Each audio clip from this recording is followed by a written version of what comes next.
YAH, Chassadyah.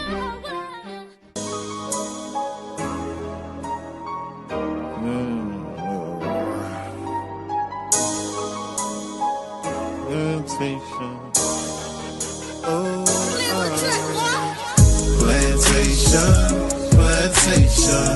9 to 5 be the time I was wasting. Man, I feel like I need a vacation. Saving up for my resignation. Why I feel like my manager hating.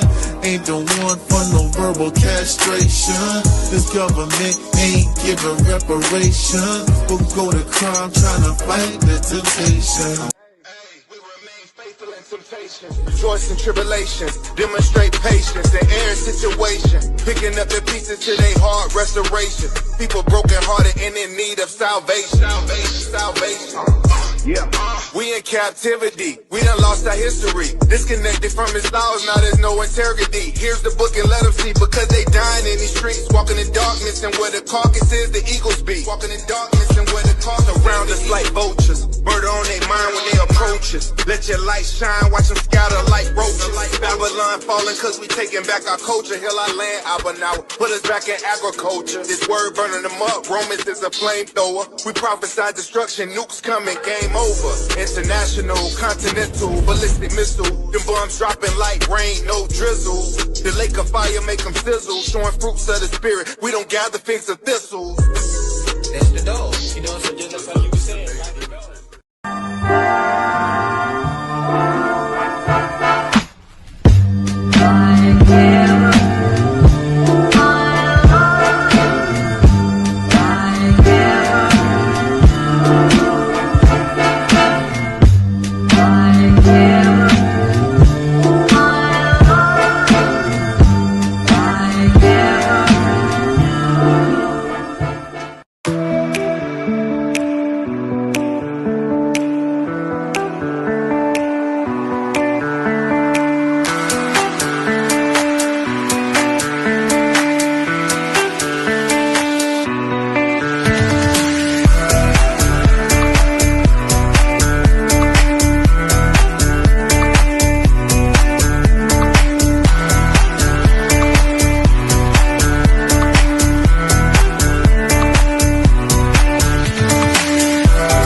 Hey, my name is Amani Bright Laws.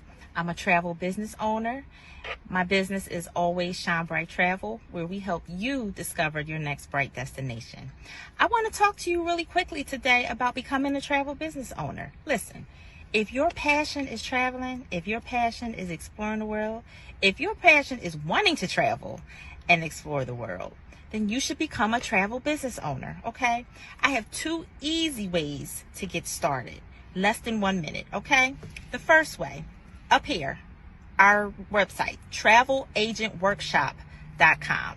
And please use my sponsor ID, Always Shine Bright, okay? The second way is a text code. Text the word workshop to the number 281-767-9711. And again, reference my sponsor ID, Always Shine Bright, okay? Listen. The workshop is free. It's a free 3-day workshop, which gives you all the information on how to get started to become a travel business owner. Okay. Any questions that you have will get answered within that workshop. Okay. So let me meet you on the money making side of travel, where you can turn your passion into your paycheck. Y'all know what time it is. It's your boy Chef D-Nail. Over here, guess who's cooking? Good cooking, good eating, good living. Y'all know how we do it every Sunday about this time, man. We're going to get straight to it. We got the chicken and dumplings, all right? We got the perch fish with the mac and cheese, with the yams, with the 5 cheese toast over here on the Texas side. And, of course, we got the world famous turkey tips, all right? We also got, on this one, we got the greens with the turkey tails, and we got the spaghetti. You already know what time it is, man. Hit the link, 992-4737 is the phone number to place your order every Sunday. All right. And you can hit us up on the Cash App to make payments at Guess Who's Cooking, the number 2. All right. You can hit the www.guesswho'scooking on the World Wide Web.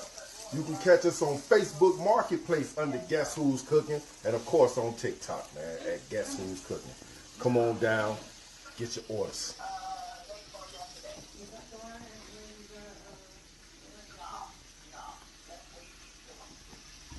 Give me shame, I give you peace from underneath. Give me mind and be in light to reignite. Can you open up the doors to let me in? Can you open up the doors to let me in? You could put the heart inside, don't top my head. As I sing the love inside from out my mouth. Tell me what you need to find. Tell me now. Tell me what you need to find.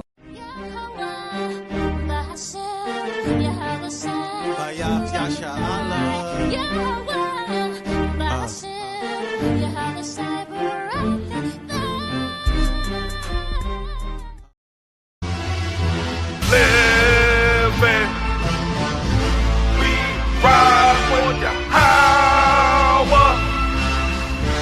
Lead the way, Lord Yahweh, as we pray for the fall of America. Look, psychological warfare and propaganda. False flags they broadcast on news cameras. Cancer in the bone, cell phones cause damage. But I put holes in the street like caterpillar jackhammers. I hate a Masonic fake prophet, so I gotta wave the Glock in your face, won't hesitate to pop it. This whole place demonic, that's why the plague bubonic. I've been hot since Pac and Dr. Dre the chronic. Illuminate the dark, my style state of the art. Like a laser that's razor sharper than taser darts. I don't play, I gotta make my mark. I used to shake the knocks, the plug with the iron and spray starch. Shady sharks eat the baby's heart. Drink adrenochrome and thirst for first blood. Sylvester Stallone, Toby, runaway slave in Saucony. I ain't your homie, the clown. I put a ring around your Rosie. Ashes to ashes, they fall down below me. No pocket full of posies, I only chop it with OGs. No Alexanders and Ptolemies. Vance and Trump, I put the pump to Pelosi. COVID disease, noses bleed. Choke you with your rosary beads and put your throne under siege. This your takeover. Seagull like Steve. In dark territory, I'ma shine cause sun beams. Truthfully, I'm the illest in truth musically. I'm no Julio Foolio, I sound like Schoolie D. That's why they charge me with treason. Look how I do fake Jews, Hebrews up heathens. Conquering demons, bobbing and weaving. The mark of the beast with Psalms and Ephesians. Keep busting till the locking is screeching. Ark of the Covenant, uncovering government secrets. Better believe it, this the Pledge of Allegiance. You paraplegic, I shattered the phoenix. Like a spinal cord, I'm back in all black. Squeezing the crack semen, need nothing with caffeine in it. Yeah. HOI, Micah Allah, Gabar Ash, HOI soldiers. The 2/3 going crazy, mentally bugging. The 1/3 waiting for Yahweh Shah's second coming. The world's going topsy-turvy like the diddler. Confused that the bitter is sweet, it's bitter. But the hand of the righteous man is gonna get him. That's Yahweh Shah come to destroy the white man system. You don't know the half or can figure out the math. When Yahweh Shah blow forth the fire from his wrath. All praises due to Yahweh the power. The most high, the Father, Rock Chassadyah. Bring the judgment, manifest biblical prophecy. Murder, death, kill on the earth against our enemies. Staying strong, not weak, weary, and feeble. Drive for Yahweh Shah and my peoples. Staying in the truth, Lord willing, till I'm devoured. Never gonna hide, but ride and die for Yahweh. Yo, I'd rather die for my God and Yahweh Shah. At the times of the wicked, he electrifies. Sanctify all my people that was meant to fly. Petrify all the demons that was meant to fry. Heathen nations in our hood will gentrify. Perpetual hatred, Lord, let me clarify. And seeking you 35 and I verify. Lord, sheep under Yahweh, then we edify. Liquefy, identify, maybe specify, intensify all the other nations that he terrifies. The Bible scriptures kill you bugs like insecticide. Killing all the heathen children like it's pesticide. You other nations think you're good cause you stepped aside. Chariots and earthquakes come to rectify. Killing all I do with your Lord genocide. And call it answer your power when I testify.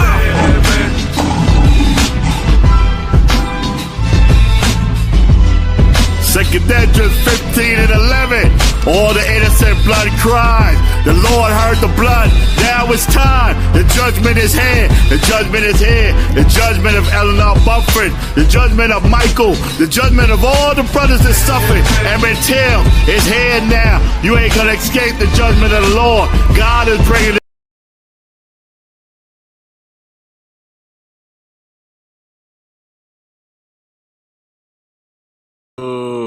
God, all praise, honor, and glory. Man, that song crazy. That jump dumping. You know what I mean?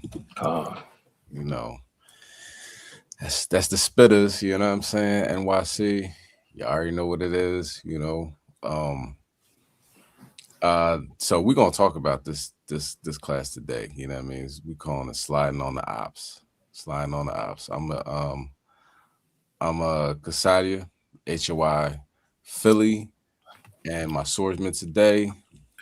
Shalom, brother Ariyah, HOI Midwest Chicago, HOI. God.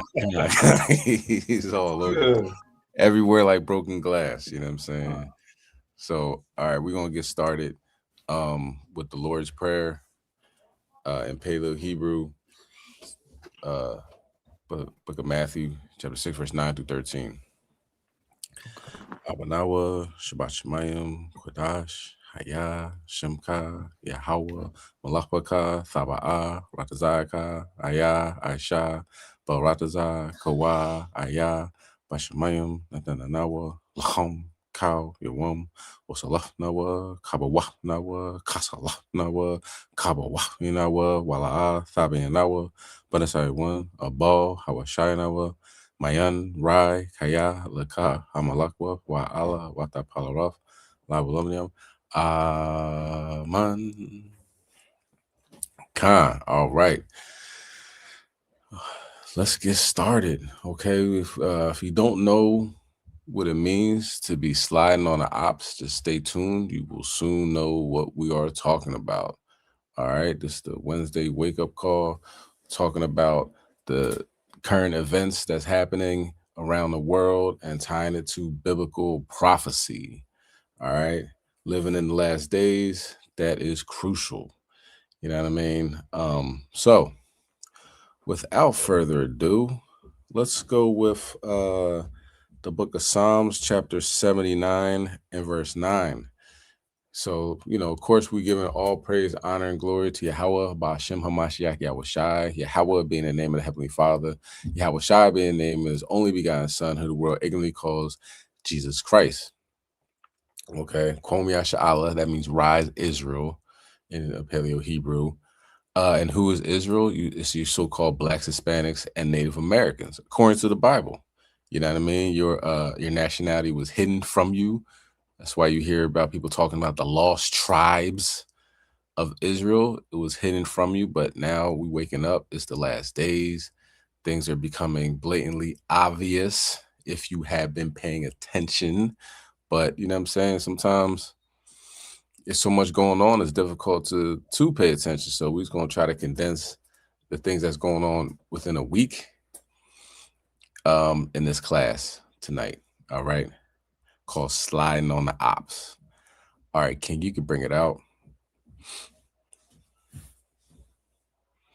Oh, you got you're on muted. You're muted, King.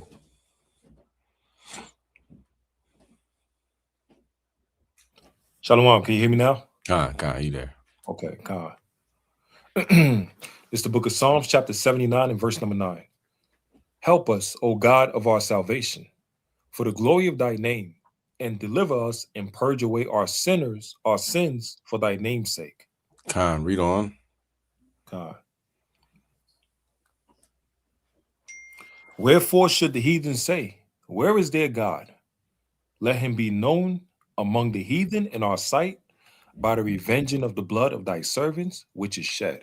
Khan, they proud, man. These dudes are real proud. Like, okay, where's your God? You know, we're gonna do something. You gonna do something to us? You know what I mean? So people, a lot of unlearned people that don't read the scriptures are like, why would God do this? Why would God do that? It's a significant portion of the Bible of us asking the Most High for help and him delivering that help from us, you know what I mean, that help towards us. You know, one of our most important feast days being Passover is the Most High destroying ancient Egypt and eliminating their firstborn children, cattle, all that. You know what I mean? So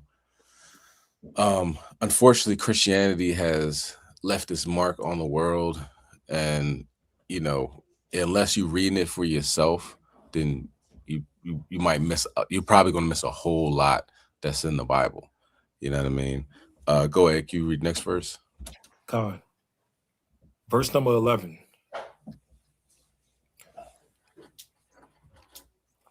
Let the sighting of the prisoner come before thee. According to the greatness of thy power, preserve thou those that are appointed to die. Khan. So, you know, the things that we are going through in this captivity, in this wicked, diabolical world, is run by cannibals. Thus save the Epstein files. You know what I'm saying? It's not thus save Chassadyah, thus save HOI. It's thus save the Epstein files. The Epstein files are an important factor in these last days to let you know that the people you stand in line to vote for eat children, abuse children, are bloodthirsty, murderous, demonic type of people. You know what I'm saying? So, you know, we being in that captive under these type of people, through taxes, through literally in prison, through all these unjust laws and you know what I mean, racist doctrine, you know what I'm saying, redlining still going on, you know, and hiding the truth, hiding information, you know what I'm saying. Now they got shadow banning, like, so they'll have you on an island by yourself, you know what I'm saying, like, and take you off of the whole internet and stuff like that, you know what I mean, if they don't like what you're saying. And they moving towards, you know, really just tightening up the financial system. You know what I mean? So however you look at it, the most evil people on the face of the planet you can imagine are running the show. So we want the you know, the anguish that we going through, we want the Most High to see that and, you know, make moves towards getting us out of this thing. You know what I mean? Can you read verse 12? Khan, verse number 12. And render unto our neighbors sevenfold into their bosom their reproach, wherewith they have reproached thee, O Lord. Khan, and you know, we're talking about the heathens being the neighbors in this sense. So when you go, you hear Yahushua say, you know, love your neighbor as yourself. You got to go back to Leviticus 19 and see that he's talking about the children of Israel. When he's talking about putting sevenfold on people, and you know, when you go up to what's that, verse number 10, and it says, wherefore should the heathen say, he's talking about the heathen. And even matter of fact, you go to verse 1, Psalm 79 verse 1, so we know who he's talking about. This is Psalm 79 and verse 1. O God, the heathen are come into thine inheritance. Thy holy temple have they defiled. They have laid Jerusalem on heaps. So he's talking about the heathen as these people that lived amongst us, you know, Moab, in the plains, you know, Esau in the south, those type neighbors. So we want sevenfold to come about on these people. You know what I'm saying? Like, utterly destroy them, you know, bring them down. You know what I'm saying? That's what we asking the Most High to slide up on them. You know what I mean? And why would you say that? You know what I mean? God loves everybody. You know, like, you got to forgive in order to get forgiveness. Now let's give an example of what these people have done to us. Let's give an example of what these people have done to us. And, you know, I'm not gonna say nothing. let's just watch it. You know, what we gonna call? We're gonna call first Fair Use Act. Fair Use Act. Videos protected by the Fair Use Act. All right, it's teaching, so it's protected by the Fair Use Act. You know, and you know, viewer discretion advised, man. Stuff is very emotionally charged, yeah, you know. So, you know, viewer discretion is advised.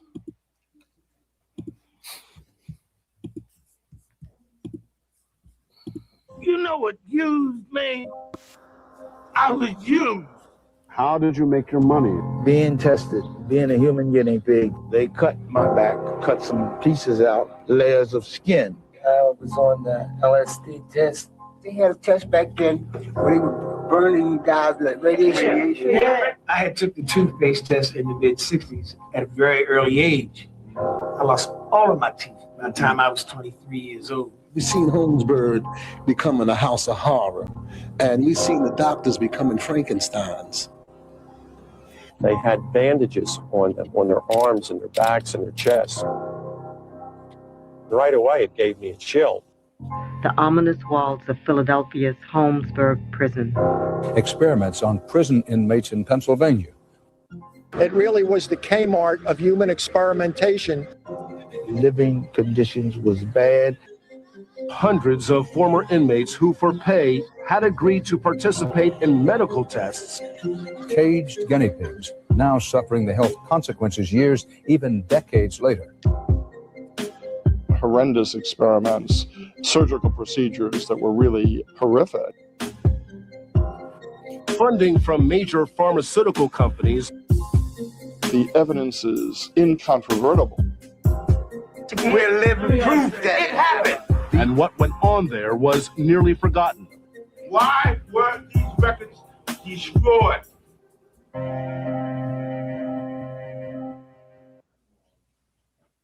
For 23 years, a Philadelphia prison was used as a human laboratory. The subjects were mostly black men. Some of the major sponsors were Johnson & Johnson, Dow Chemical, and the United States Army. The doctor who ran it built a celebrated career off of it. No one went to jail, and the institutions that funded it never paid a dime in restitution. Holmesburg Prison sits in the northeast corner of Philadelphia. It opened in 1896.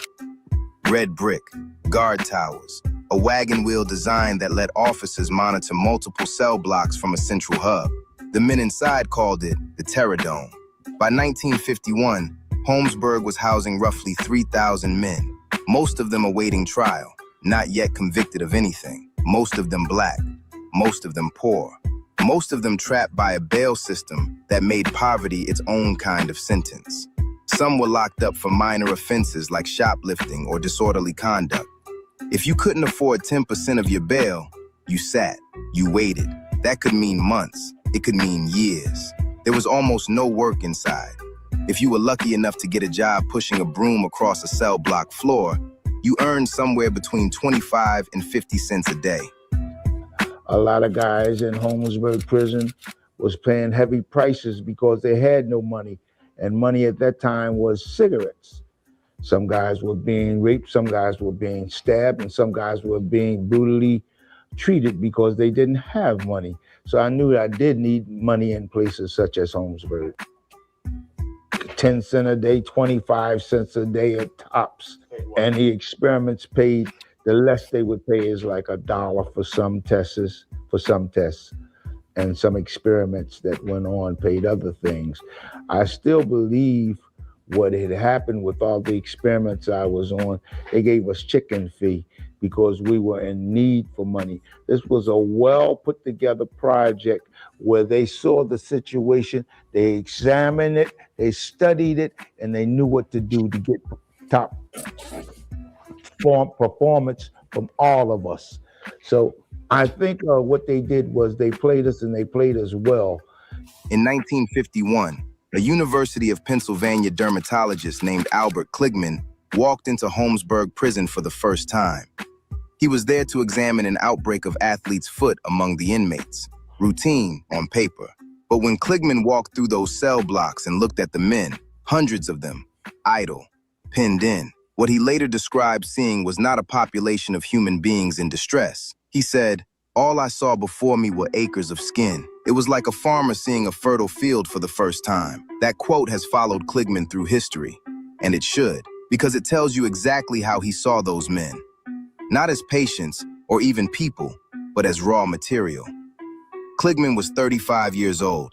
He had a botany degree, a medical degree, an ambition to burn. And he had just found what he considered the perfect laboratory: captive, controlled, and cheap. Keep in mind, this is Amalek. All right, Kligman is Amalek. What started as a single visit became a 23-year program. Kligman established a formal research operation inside Holmesburg, backed by the University of Pennsylvania and funded, generously funded, by outside sponsors. 33 of them. The men who participated weren't doing it out of curiosity or civic duty. They were doing it because it was the only real money available to them. A standard prison job paid 25 to 50 cents a day. Experiments paid anywhere from $1 to $2 a day, and significantly more for completing specific tests. In a system where that money could meet your bail and get you home, that math was designed to make refusal feel impossible. Inmates participated not because they were patriotic, not because they wanted to advance science. They were interested in gaining some money. These men were desperate, and they were all interested in having money, just as you are on the street. The research covered an enormous range. On the surface, some of it sounded mundane. Testing shampoos, cosmetics, skin creams, perfumes, products that would end up on store shelves, but that was only the surface. Kligman and the doctors working under him also exposed men to herpes, to staph bacteria, to skin-blistering chemicals, to radioactive isotopes, to dioxins, carcinogenic compounds later associated with Agent Orange, to psychoactive and hallucinogenic drugs at the request of the U.S. Army. Men had patches applied to their skin, left for days, sometimes longer. They were injected with substances they were never told the names of. When Alan Hornblum, a literacy educator who worked in the Philadelphia prison system starting in 1971, first noticed the inmates, he described seeing scores of men whose arms, chests, shoulders, and backs were covered in medical tape and bandages. This is where the experiments were generally performed. They had bandages on them, on their arms and their backs and their chests. Right away, it gave me a chill. Holmesburg was the Kmart of human research in post-war America. Anything that anybody wanted done on a human could be accomplished there. The doctors who ran the program, from what I've gathered, never said no to anyone, whether it was Dow Chemical or R.J. Reynolds or whether it was the CIA. If they wanted things tested on humans, it could be attained there. Dr. Kligman was an entrepreneur as much as he was a physician, and he was interested in, because of his own curiosity, of building a panoply of products and associations, and he was able to accomplish all of that during the 50s and 60s. The U.S. Army contracts deserve their own moment because they represent the most severe end of what happened at Holmesburg. The Army commissioned Kligman specifically to test hallucinogenic and psychotropic drugs on inmates. This wasn't cosmetic research. This was the federal government, in the middle of the Cold War, using incarcerated black men as test subjects for chemical and psychological agents. The kind of experiments that, when the Nazis did them, we called war crimes at Nuremberg. The Nuremberg Code, written in 1947 in direct response to those Nazi experiments, established that voluntary consent is absolutely essential in human experimentation, that the subject must have the legal capacity to consent, that they must exercise free choice, that they must have sufficient understanding of what they are agreeing to. Holmesburg violated every one of those principles for over 2 decades on American soil with government funding. The United States Army was conducting all kinds of drug tests and whatnot. They put 2 trailers behind Holmesburg Prison, behind H Block, and they had inmates living in those trailers for days at a time, experimenting with them with all sorts of drugs. And some inmates actually snapped, went off. And that's when we began to really look at these studies. In the very beginning, they were relatively simple. There were like mild lotion studies and, things of that sort, things that wasn't life-threatening. And then it got on to become, it went on to become more inhumane and more barbaric.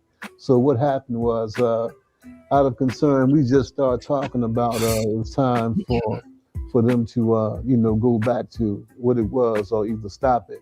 The Army experimentation study was a harsh story to tell because these guys took you into a trailer that sat in back of the prison and they gave you a drug. At that particular time, I had no dealings with narcotics at all. And I do remember that they gave me something that I didn't know where I was. In fact, the group had found me in the yard looking up at the sky, not knowing where I was. When they gave me this drug that they gave me, it took effect to me, and I began to do other things that I would normally do, such as stick-ups and other things. And later, I became addicted to drugs, and I believe it had a lot to do with what they had given me. The drug was really something because I had a different, my fuse began to be short. I had a short fuse where before I had good tolerance, but the drug now had me on a short fuse thing. I became violent in some cases. I believe it was due to the experiments. In 1967, 16 years into the program, Albert Kligman patented Retin-A. The medication, developed through his prison research, was licensed to Johnson & Johnson and began selling in 1971. When researchers later discovered it worked as an anti-aging treatment, it became even more valuable. The royalty disputes between Kligman and the University of Pennsylvania alone stretched into years of litigation. Two powerful institutions fighting over who got to profit from research conducted on men who saw none of it. The financial rewards were enormous. The professional rewards were enormous. Kligman became a celebrated figure in American dermatology. He spent over 50 years on Penn's faculty. He received Lifetime Achievement Awards. His name was attached to research that shaped an entire industry. While Kligman and Johnson & Johnson made millions, the men whose skin made all of that possible were making pocket change, $1 or $2 a day to be human guinea pigs. Many of them carried the physical effects for the rest of their lives: scarring, chronic conditions, health complications they couldn't always trace back to what had been done to them because they were never fully told what that was. This wasn't a secret operation buried in classified files. It was an open program known to prison administrators, to university leadership, to the companies writing the checks. They were published papers. Kligman presented findings at conferences. The research ran in plain sight. What protected it was a combination of institutional power, racism, and the simple fact that incarcerated people, especially incarcerated Black people, were considered by most of the relevant decision makers to be outside the circle of concern. When Hornblum started asking questions in the 1970s, he was met with denial and institutional resistance. The University of Pennsylvania, one of the most powerful employers in the city of Philadelphia, was not eager to own its role. Corporate sponsors were not eager to revisit the sourcing of their research. The city was not eager to examine what it had allowed inside its own jail. Leotis Jones filed a lawsuit in 1984. The city of Philadelphia paid out a single $40,000 settlement to one survivor. Penn, Johnson & Johnson, Dow Chemical, and the U.S. Army, the institutions that actually funded the experiments, never paid a dime. Hornblum published Acres of Skin in 1998. It got attention. Kligman faced no charges.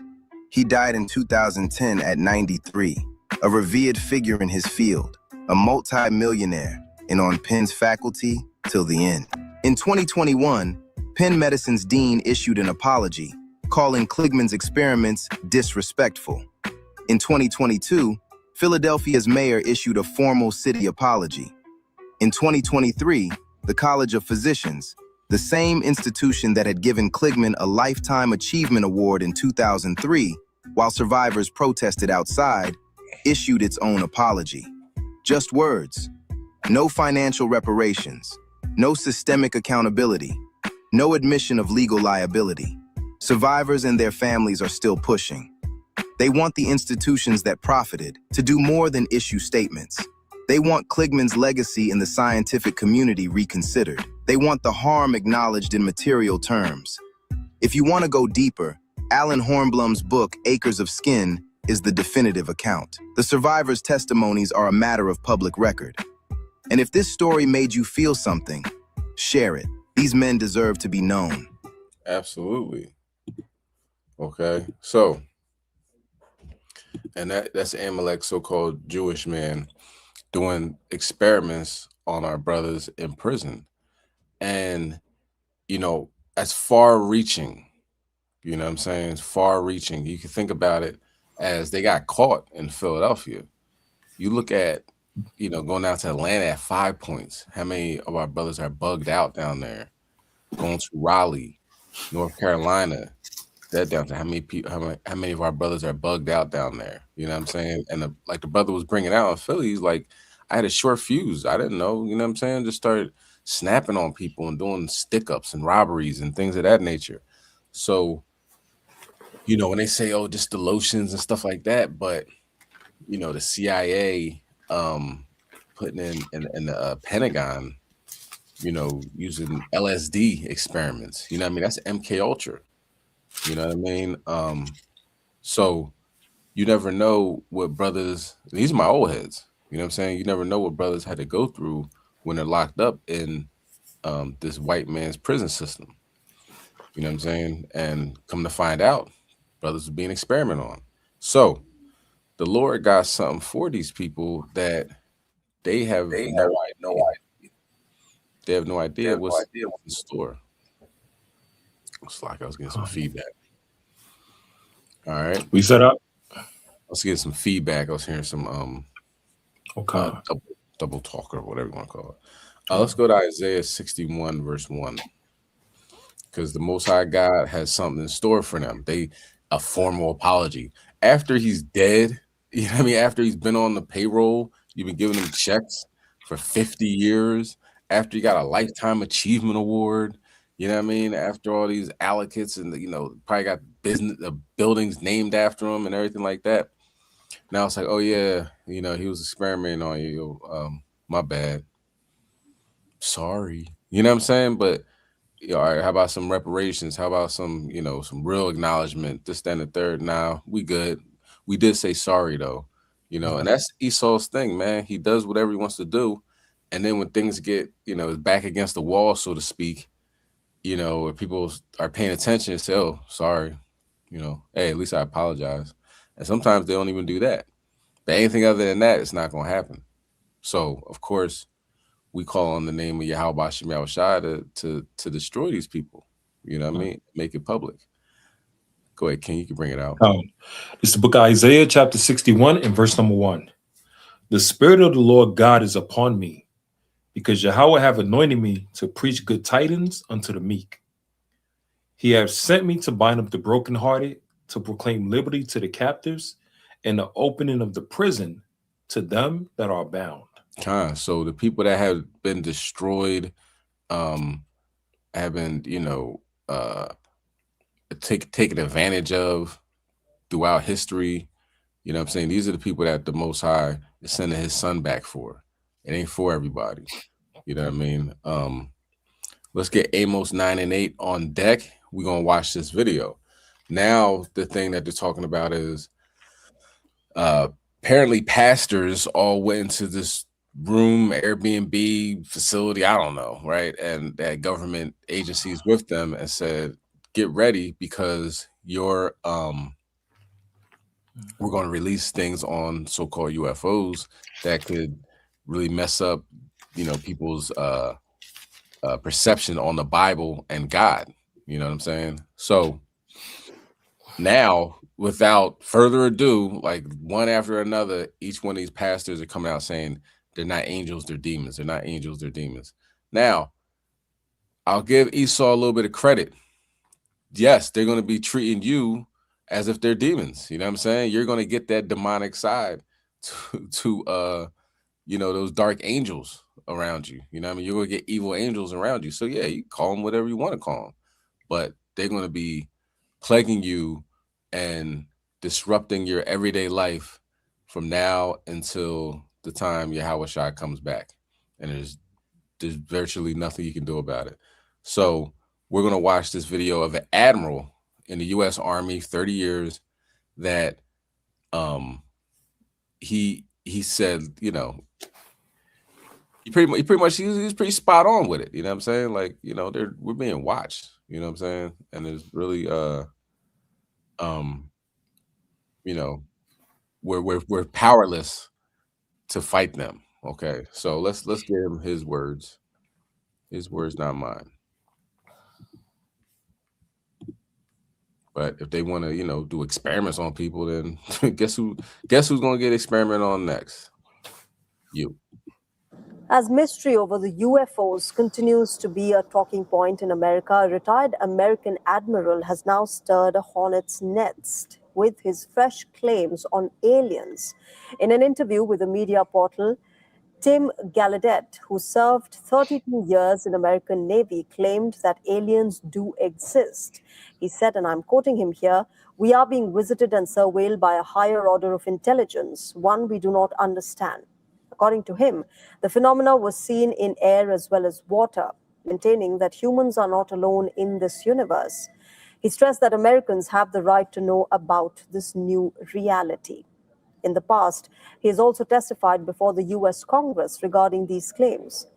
Now remember, U.S. President Donald Trump announced that his administration would release as much information as possible on UFOs in the near future.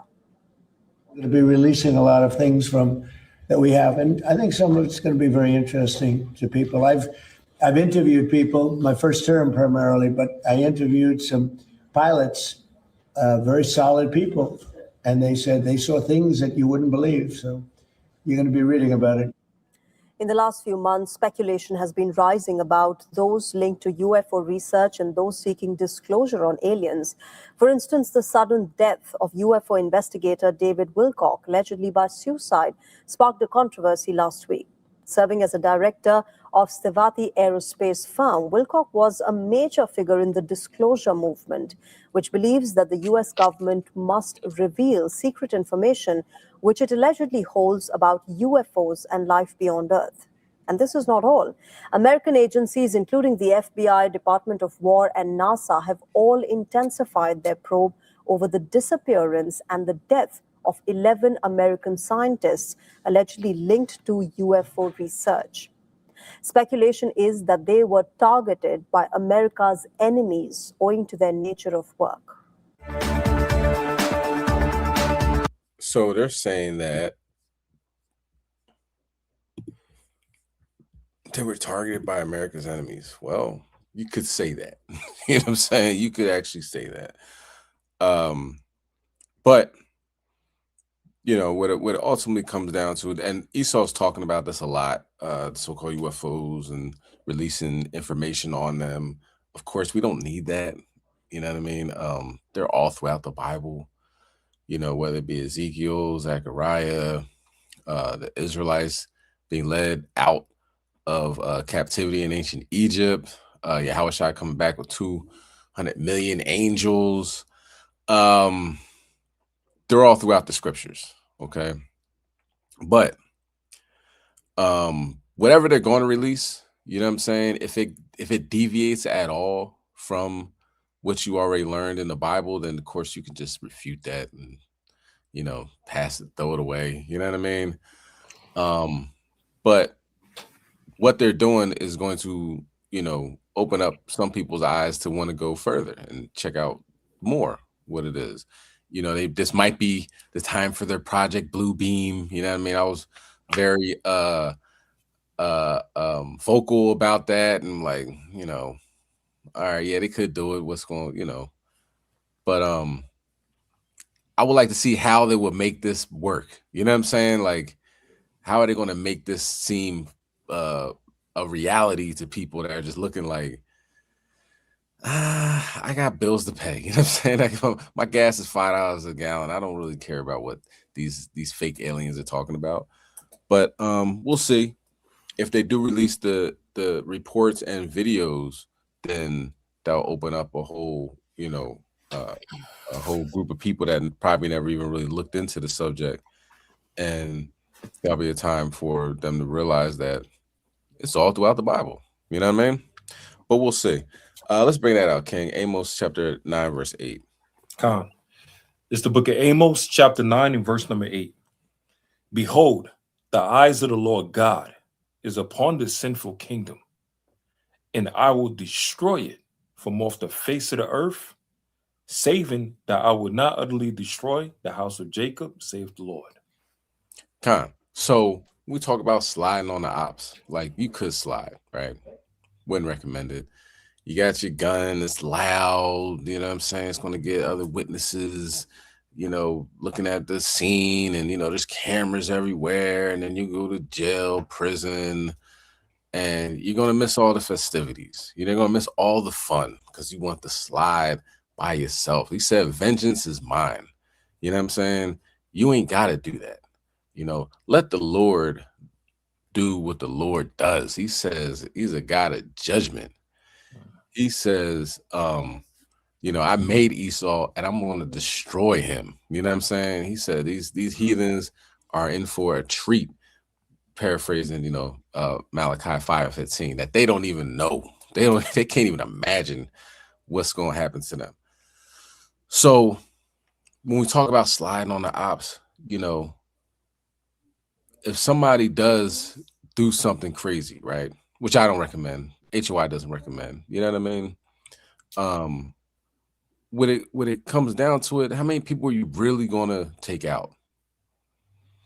You know what I mean? Like, what the thing about the most people that somebody took out at one time? You know what I mean? I think it was that Asian guy. This is my opinion, or you know what I mean? The recent memory. So it would be that Asian guy in like Virginia Tech. Took out like 30 people, right? That is nothing compared with Yahweh Shai does.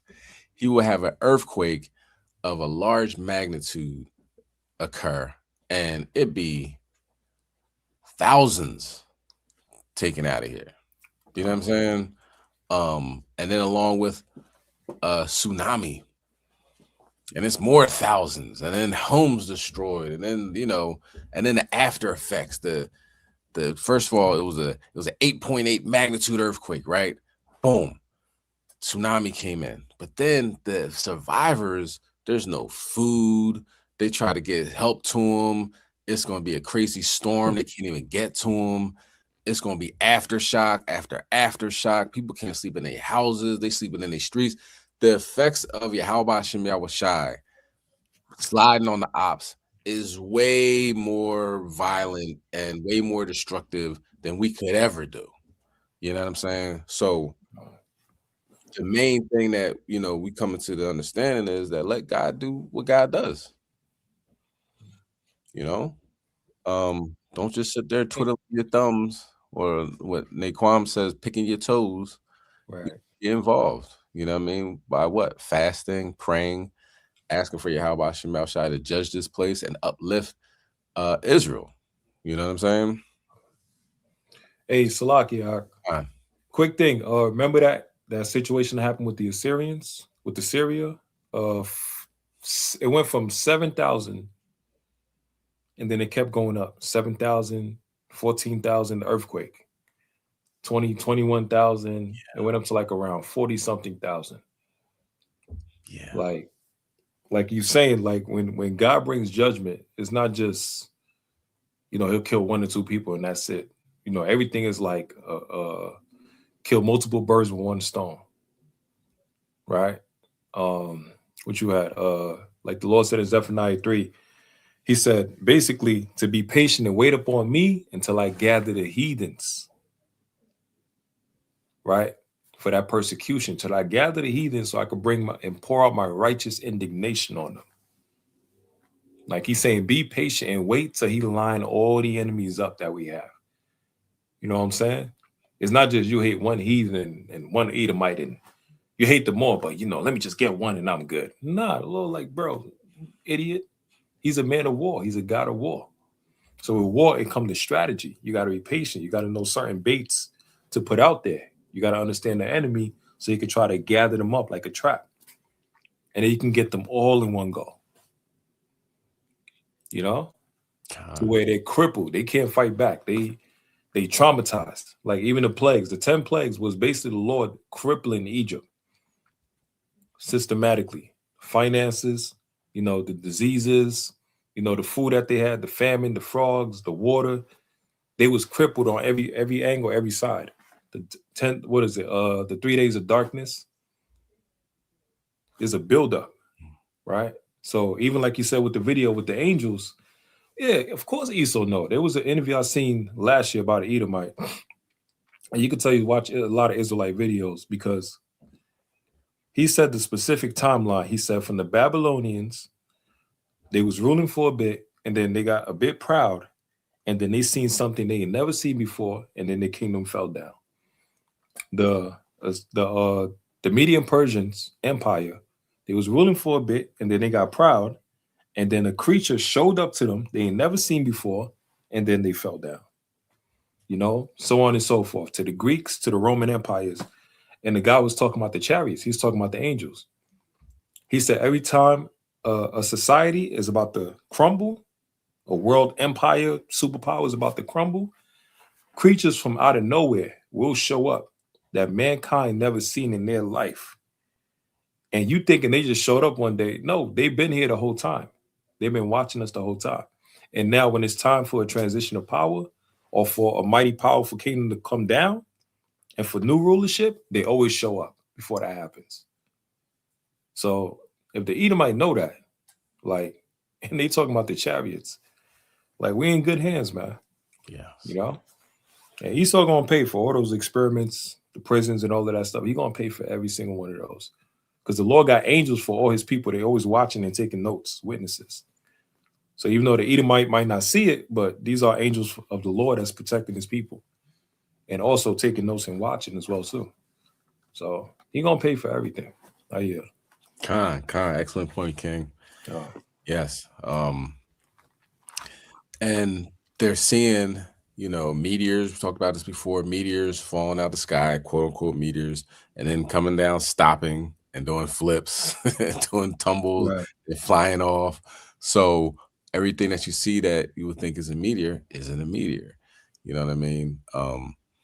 So we're going to talk about some examples of how Yahweh Shem Yahushai is sliding on the Opps. And there's nothing that we can do more than what he's doing. That's or I was bringing out the patience, you know what I'm saying?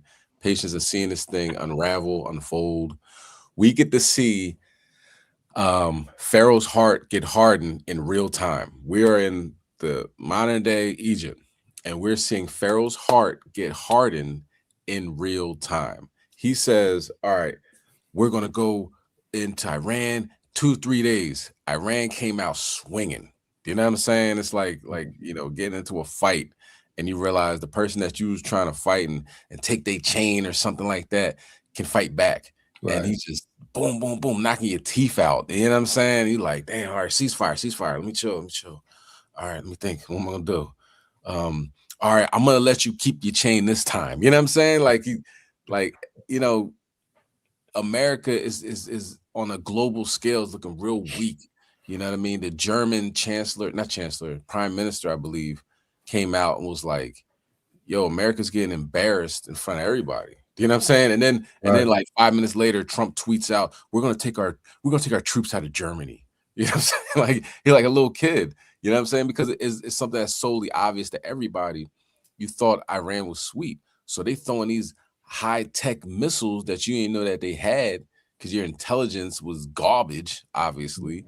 They're not buying Lockheed Martin technology or Boeing technology. They make their own. You know what I'm saying? Like America builds up other countries because they're like, oh, we're going to sanction you. They're like, all right, we'll do it ourselves then. And that's something that we can learn from, that we should be learning from, that you start to see famines coming and, prices rising and stuff. Like, man, let me just start, I'm gonna plant some seedlings and, you know what I mean? And make my own food because Right. America's collapsing right in front of your face. And he's so proud. He's saying, all right, we're probably gonna go back and give a limited strike. How you limited strike getting beat up? You're gonna throw another punch and then watch him get you with a 4-piece, knock all the rest of your teeth out, and gas continues to go up. You know what I mean? All because the president of the United States is a blatant pedophile that's in the Epstein files, that was best friends with a human trafficker for over a decade, and now he started a war. So like Ari was bringing out with how the Most High is moving like a chess, like master chess player. Like, I'm gonna put this supposed to be tough alpha male of the United States, and we're gonna bomb them back to the Stone Age, and then we're gonna release the Epstein files, and then boom, they actually released half of the Epstein files. The other half didn't even get released, so you can imagine how bad it is. They released half of it, and this nigga's he's all in there. And it's like, hold up, you did what with a 13-year-old? Like, what the fuck? He's the main character. Yeah. It says not the Epstein files, it's the Trump Epstein files. These are the Trump files that Epstein happened to be in. So Right. the Featuring Most High, Epstein. this man on the top in front of everybody with his finger on the button, and he's like, I can't let everybody know what a pervert I am. Let me start this war. You know what I'm saying? So the Most High is the mastermind, man. Okay, Hey, Slidin, you know what's crazy if you think about it? Because a president's supposed to represent being the best of their people, right? The best of their nation, the highest level of quality of their people, the best of the nation's stock and everything, right? Trump is the perfect guy for America. Like, he truly embodies and represents America and America true nature. Yes. Where pride, boastful, don't take accountability, want to bully everybody, want to snatch everybody resources, want to take down people's history, don't want to give nobody no acknowledgement, right? Then also the sodomy stuff, the pedophilia stuff, dealing with little girls, the way he been touching his daughter, right? The system, how he exposed the system with the taxes and all of that stuff. Like, he's the perfect American president because he represents the nature of Esau. Like, he don't give a damn. He creates the rules, he'll break them. Now, we know he got leaders over him. We know that. You see what I'm saying? But a president represents a king, right? Like the scripture says, Sirach, so as the leader, so as the people that follow. So as the king, so as the rulers, so as the people that follows. So with Trump, look what's funny about this. They talking about the Epstein file, but his name is shown more throughout the files within the 3 million pages. So now they're talking more about Trump. He's the president of America. So it's like all the sins of America is being put on his ass. God. Like, he represents all the wickedness of America. You know? And he can't run. Bankrupt so many times. And he's doing the same thing he's been doing his whole life. Bankrupting the country, like he been bankrupting businesses, firing everybody. The Lord is using him for so many things in his code, man. You know? So we're living in a beautiful time to see this and witness it, man. So I yield. Con. Speaking of the fraud, I seen a video. It was this trucker. I don't know. He's in his truck or whatever. And he was like, you know what? I didn't get my phone. So apparently Trump is selling phones, right? So he had to put $100 deposit to get a phone, and like 60,000 people or something put the $100 deposit last year. And they were like, okay, it should be coming out by September 2025. And then they say November. He's breaking it down. And then they said December. And then they said you gotta wait till March. Well, damn it, it's past March. And it's now May. And they added up, and he got him for like 60 million or something. Yeah, I believe that. Yeah. So now they changed the fine print on the website. That's like, this was I can't think of the word. It was more like, we was gonna find out whether people wanted phones or not. You know what I mean? This wasn't like a census or something. Yeah. It had nothing to do with buying a phone. This was to see that, we had to test it out. You know what I'm saying? So he just robbed everybody. This dude is a thief. He was a stone cold thief, pedophile, and like you said, he perfect embodiment of America. And the reason why, now some people love him because he tells those niggers like they are, with that they're niggers with the hard R. You know what I mean? He has those dudes, but then on the opposite side, the so-called Democrat liberals or whatever, they don't like him because he exposes them. You know what I'm saying? It's like you got finished saying, "Oh, this is a post-racial America. Pull yourself up by your bootstraps. You can do anything. There's nobody holding you back." And then you got a guy that's like, "Yeah, I'm definitely holding you back. Like, I'm making laws to prevent you from getting jobs and stuff. We gotta get this DEI out of here." And you know what I mean? Like you said, take down our history and all that. So they see it as he's, exposing us, for who we really are as a country. Talking about the whites, that they're being exposed, and all praise to the Most High. Hopefully, our people will be like, "Wait, something ain't right." You know what I mean? Go ahead, King. Yeah, it's that deception. Esau's weapon is deception. So he's used to deceiving people to where they feel calm and they let the guard around him. But if you want it and you letting people know ahead of time what you're gonna do, and they see it coming 100 miles and running, all of this stuff, now they know how to prep for that. You see what I'm saying? So it's like a hunter, it's like an assassin. You got to learn different tactics, how to deceive the people, how to trick the people. But if you're making things too obvious, people's gonna be alert. So that's part of Esau tactics. So with Trump, it's like, I'm gonna do this, I'm gonna do that, I'm gonna do this. Certain things he want to do and he's not able to do, like he really trying to do it, but it's like, damn, my hands is tied, but I'm gonna get with this, I'm gonna do this. Like the first day I got in the office, and when I seen that damn devil sign 100 laws? Yeah. And he was getting stronger. Each law he signed, he getting energy and everything. And he like what, 70 something years old? I'm like, yo, this Edomite is different. Yeah. God. Like this Edomite is different. But the Lord is using him. He's doing the will of the Lord, man. It's beautiful to see. But we just hope our people wake up before the destruction comes. It's too late. God, absolutely. So we see why the Most High sliding on them, right? So let's continue on. You know what I mean? This new thing, right?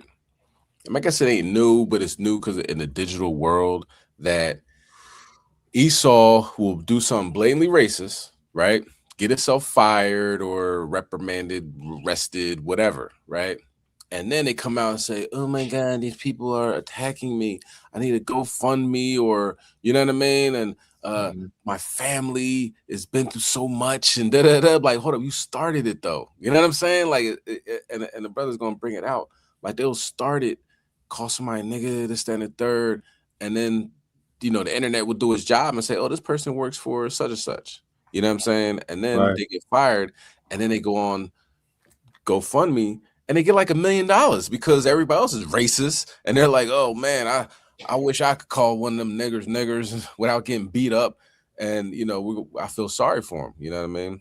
So that just lets you know how blatantly racist America still is and hasn't changed. But now it took to a digital age. So now you got this guy, Chud the Builder, that's going around downtown somewhere in Tennessee, calling people niggas, and he has a gun on him, and he has bear mace. You know what I'm saying? He hasn't entered Memphis yet. You know what I'm saying? He didn't go into Memphis with the 3-6 Mafia and Yo Gotti and them and start that up because they, he'll get chopped down. But let's check out the next one. Let's get Obadiah 1 and 6. You know what I mean? Because now we seeing how they operate. You know what I mean? We see their tactics, the way they're moving. You know what I mean? They move wrong. You know what I'm saying? We move in accordance. We're supposed to move in accordance with Yahweh Shema Shai. They move in accordance with Satan. So when we see how they move, boom, we're going to expose it. Can you bring it out? It's the book of Obadiah, chapter 1 and verse number 6. How are the things of Esau searched out? How are his hidden things sought up? Okay, so all praise to the Most High. We get to see and what he's trying to do. You know what I mean? He thinks it's free speech. He just wants to disrespect because they can't help it, man. We live rent free in their head, like, you know what I'm saying?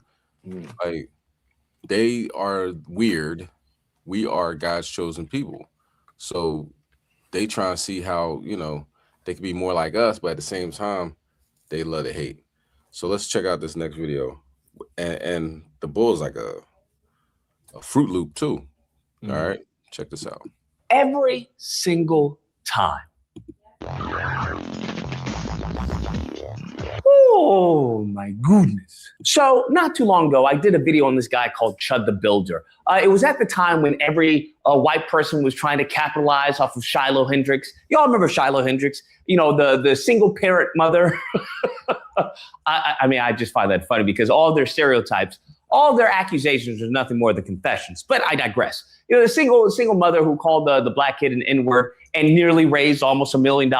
Now, of course, all the white ignorants were like, cha-ching. So you had a whole bunch of people. There was like a couple who was, you know, singing the YAH song, Hitler song. They got fired. They tried to do a GoFundMe. You had a few other people who tried to do GoFundMes after doing stunts, wearing blackface, all this stuff. And one of the people who was trying to cash out was Chud the Builder. Chud the Builder was, you know, trying to claim victim. Oh, I got fired from my job. And he was using his child as a tool. Just really nasty, gross stuff. But then we come to find out that Chud the Builder is actually a deadbeat dad.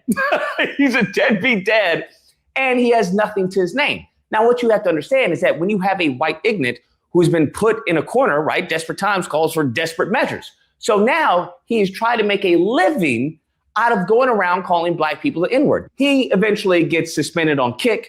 That suspension turns into indefinite suspension. Boom, he's gone off a Kick. So he's been banned off of all of these platforms. He's now on another platform, and he's still doing the same thing.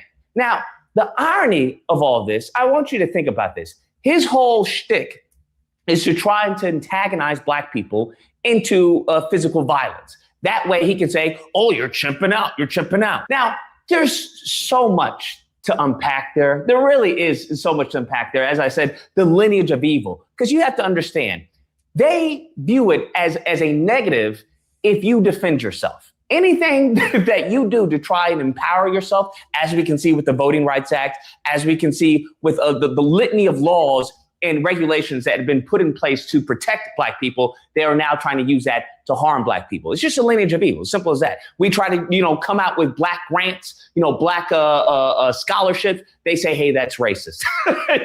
You try to come out with, you know, black communities. Oh, that's racist. So every single time they tell you to lift yourself up by the bootstraps, they don't want that. That's what you have to understand. They want you to suffer. And if it means they suffer along with you, then so be it. That's how they've been conditioned. Damn. You have this Chud the Builder who's going around trying to antagonize people into some type of physical conflict. So he can claim, oh, look, you're chimping out. The ironic part of all of this, mind you, he's been doing this for a minute, that not once has he been harmed. not once has he been harmed. I want you to realize this. All of this going around calling black people hard R's, he has not once been harmed. As a matter of fact, what he's gone and done is proven exactly what I say, the opposite. All their accusations are confessions. The only person who's been chimping out, as you know, as he says, is him. And then the hilarity of all of this is that allegedly he has a firearm on him, right? And that's the whole stand your ground, that he gets to stand your ground. The problem with that is that's not even how stand your ground works. If you are the antagonizer, you don't then get to claim stand your ground. So it's But Brondo's got what plants crave. It's got electrolytes.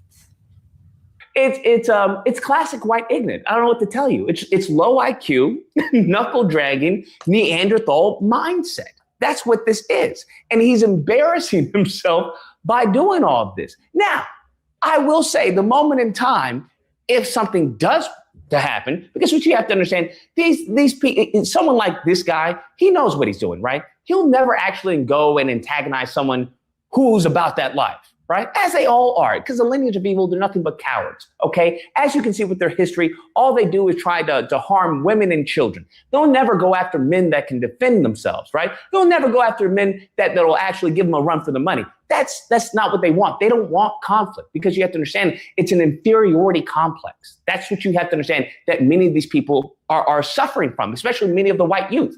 When you keep on telling the white youth that, hey, you're being attacked, you're a victim, they want your, it's the Jedi, it's the Ben Shapiro's who want your women to get with black guys. That's what's going on. You have to understand that has a negative impact on them, right? It just messes with their brain. Never in the history of this planet has a black guy ever asked, I don't know, a woman who he's interested in, hey, have you ever been with a white guy before? Huh?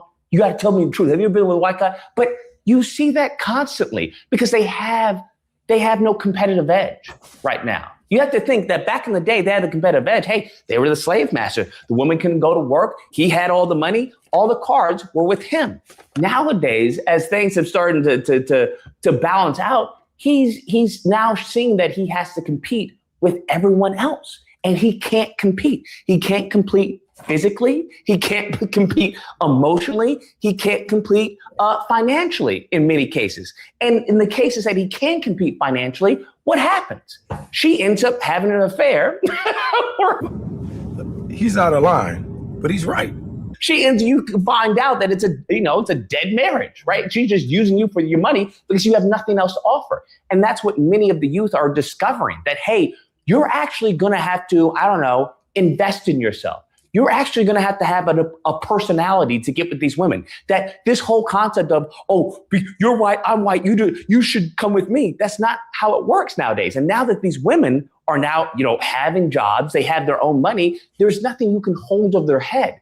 And what you have to understand is that many of the white youth have been trained by some of the lineage of evil. Many of their fathers are, from the lineage of evil. And the lineage of evil has a very Neanderthal mindset of how things should work. But the problem is, that's not where they're currently living. So everything they've been taught is now backfiring on them. There is no, well, just work hard and get a home and everything and have your 5 kids. They don't have the money for that. They don't have the IQ for that. They don't have the knowledge for that. They don't have anything. They don't have the physical capacity for that. Even when it comes to some of the manual labor jobs, they're not built for those jobs. So you're finding a lot of these youth who are going into depression.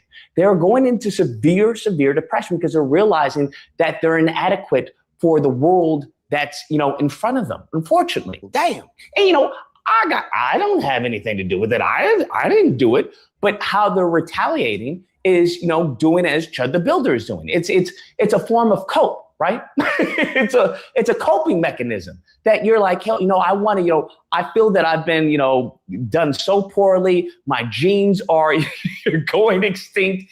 Everything is bad. So I want to cause pain and suffering to these people who I believe have harmed me. And it's not, we haven't harmed you. God has harmed you, bro. I didn't create your DNA. I didn't create your genetics.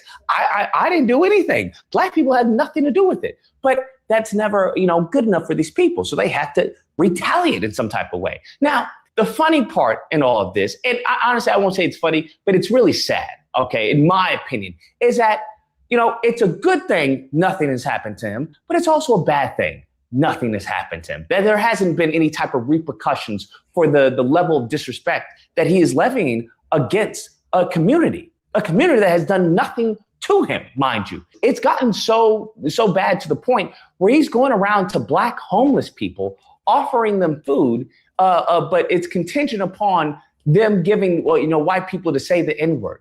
Do you understand how low we are right now? Do you understand how low as a group of people, their group of people, the lineage of evil is? Like, really? Now you're exploiting Black people, Black homeless people? What? For what? It's gotten so bad that other white people have been like, bro, what are you doing? This isn't a good look. This isn't a good look at all, because it's not. You're embarrassing yourself. You're embarrassing white men. You're basically showing everyone how low on the totem pole you really are. Damn. How inferior you feel to a group of people I don't know what to tell you. I think that's just sad. I think it's kind of pathetic, to be honest with you. And then we come to find out allegedly he's a felon, so he can't even carry a gun. It just goes from bad to worse with this dude. It's really sad to see how low white men have become. I find it interesting because these are the same people who talk about their ancestors. Oh, we built this country. We did America. We did all the skyscrapers and all this. I'm like, yeah, but now you're going around calling black people N-words, hoping that someone super chats you on your stream. Beta. That's where you've gotten to. So is that evolving? Are you evolving? Is that a W? Because everyone around you, including your women, it looks kind of pathetic. And then you wonder why you can't get a woman. Well, because no one wants to be with the loser, quite frankly. And you guys are currently the losers of America. Anyways, guys, that's the video. Let me know what you guys think. I mean, you know, where's the lie? You know what I'm saying? Just a sad group of people. This is the, devolving of America. You know what I'm saying? And somebody gonna catch him. He gonna get the right one, and they're gonna put some holes in him. Whether it be the knife work, gun work, we'll see, But like he was bringing out, that just lets you know how what a peaceful group of people we are. You know what I'm saying? It's really like, you're hurting right now. We understand that. We understand you're hurting, and you just want to get attention, But he gonna get the right Jake. He gonna get the right Jake, and then he's gonna be on a t-shirt, like, chipping out or whatever his last words are gonna be. People gonna turn that into a t-shirt. Like he had the t-shirt, counting or not counting gang violence. I'm gonna have to get that because I think that's very clever. All right, so Most High exposed him. I don't know if you saw that. He's dressed up like a fairy, you know what I'm saying? So the dude is literally like one of these, I can't even tell you what they are, but cosplaying as, different Furbies or something. I don't know. So that's why he's probably trying to, build himself up and cuss out women and, go downtown where there's a million cameras where people don't crash out at. He ain't been to the hood yet. But let's get Proverbs chapter 3 and verse 31. Because old boy he's not working for anything, This isn't work. This is trying to exploit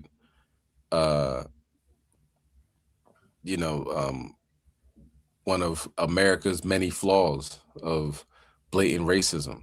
If I'm racist, they call it the Southern strategy. If I'm racist, I can win any political seat. I can get money from other racists for saying stuff that they don't want to say or scared to say or something like that. And this is American way. You can get rich off of this. All right, go ahead. Can you bring it out? It's the book of Proverbs chapter 3 and verse 31. Envy thou not the oppressor, and choose none of his ways. So the things that they do, it's not nothing to be envious, because apparently this dude ain't balling anyway. He's like he said, the sister, or not sister, somebody, I think I might cut it off before you said that, but apparently he was assaulting a woman, and she, was telling like, yeah, his trailer's just dirty and his roaches all over the place. So old boy ain't living on the top of the, in the penthouse. He coming from the slums and trying to bring people down with him. That's why Jake's like, nah, I'm cool. I gotta go to work on Monday. I don't need to put no hands on you.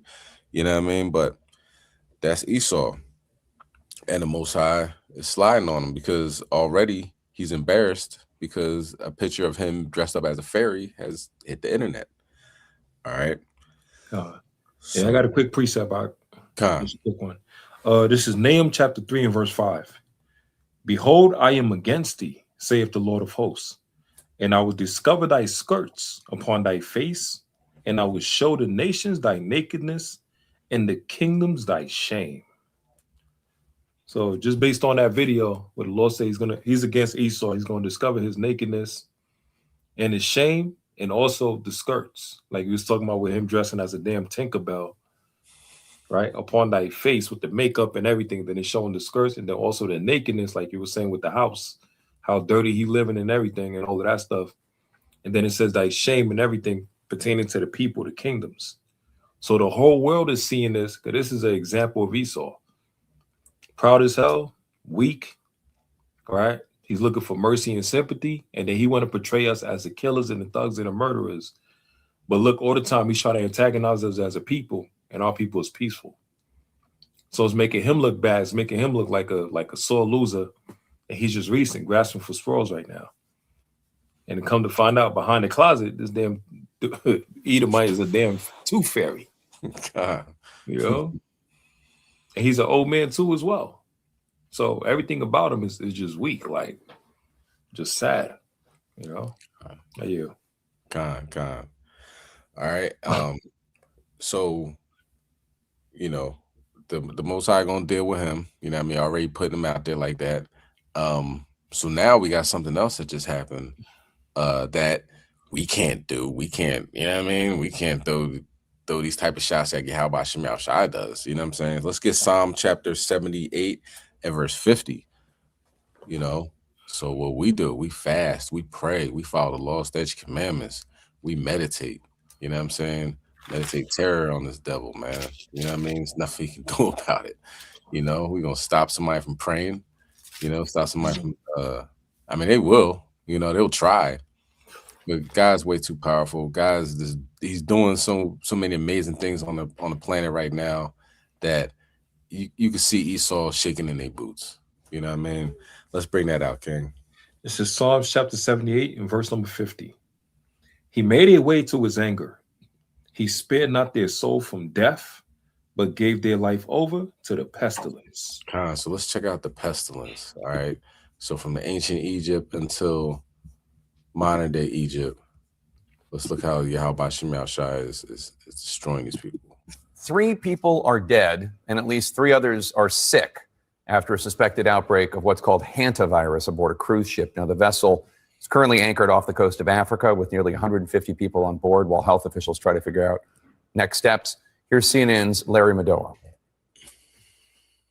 A suspected outbreak of hantavirus on board this cruise ship crossing the Atlantic Ocean. The MV Hondius, operated by ocean-wide expeditions, departed Ushuaia on the southern tip of Argentina over a month ago. Details of the suspected outbreak emerged as it was anchored in Praia, the capital of Cape Verde, an island nation off the coast of West Africa, on Sunday. One American travel blogger on board issuing this tearful message. We're not just a story. We're not just headlines. We're people. People with families, with lives, with people waiting for us at home. There's a lot of uncertainty, and that's the hardest part. All we want right now is to feel safe, to have clarity, and to get home. Cape Verdean authorities have refused to allow anyone to disembark. However, local health authorities visited the ship and assessed 2 symptomatic crew members requiring urgent medical care, Oceanwide Expedition said in a statement. There are 17 Americans among the 149 people on board, according to Oceanwide. The company told CNN it is, quote, currently focused on the health and safety of passengers and crew. Humans most commonly get infected with hantavirus through contact with rodents like mice or rats, especially their urine, droppings, and saliva, according to the Centers for Disease Control and Prevention, CDC. Early symptoms include fatigue, fever, and muscle aches, as well as headaches, dizziness, chills, and abdominal problems. Human-to-human transmission is rare, the World Health Organization says. To have this many people clustered together on a ship, most public health officials would be looking for human-to-human transmission, and I'm sure this is going to be investigated tremendously, but that would be where the arrows are pointing right now. So far, it's not clear how the suspected infections on the ship occurred. The first death on board this ship happened April 11. The body of a 70-year-old Dutch man was taken to the island of St. Helena, a remote island in the South Atlantic, according to South Africa's Department of Health. His wife later collapsed at an airport while trying to fly home and died in hospital. At this time, it is not confirmed that these two deaths are connected to the current medical situation on board, the operator said. The World Health Organization says it is facilitating between member states and the ship's operators on a full public health risk assessment, but added, quote, "The risks to the wider public remains low. There is no need for panic or travel restrictions." Larry Madowo, CNN. Thanks to Larry Madowo for that report. Joining us now to discuss, Dr. Megan Ranney, the Dean of Yale Medical School. It's so good to see you again, Dr. Ranney. Last time you were here, we were talking about, I believe, a different virus altogether, the coronavirus. If hantavirus is not normally transmitted from person to person, how is it possible, do you think, that multiple people on the ship have the virus? Yeah, a hantavirus outbreak on a cruise ship was not on my top 50 or even 100 things that I would worry about for a cruise ship. I and other experts really think there are three possibilities here. The first is that a bunch of folks were exposed when they were traveling off the ship. Maybe they went to a cave or to a house that had rodent droppings that got aerosolized and they all got infected there.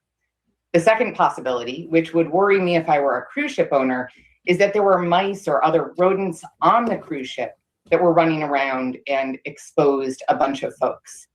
The third possibility, and the one that most worries folks like me, public health experts, emergency physicians, is the possibility that there could be person-to-person transmission. And Jake, here's the important part. There has been a report of one strain of hantavirus in Argentina, known as the Andes strain, which is known to cause limited person-to-person transmission. Many of us are worried that it may be that strain that got onto the boat and that may be spreading, but it's far too early to know. So hantavirus is highly deadly. The CDC says more than a third of people who develop respiratory systems may then die. There's also no cure for hantavirus. So the passengers and crew who are being treated right now, and they may have the virus, what does that care, what does that treatment look like? So we would care for them just as we would for anyone with a severe critical illness. If they're having breathing trouble, we might put them in a medical coma and put in a breathing tube. If their blood pressure is having trouble maintaining itself, we'd give them fluids and medications to support their blood pressure. We might treat their kidneys. We'd probably give them antibiotics.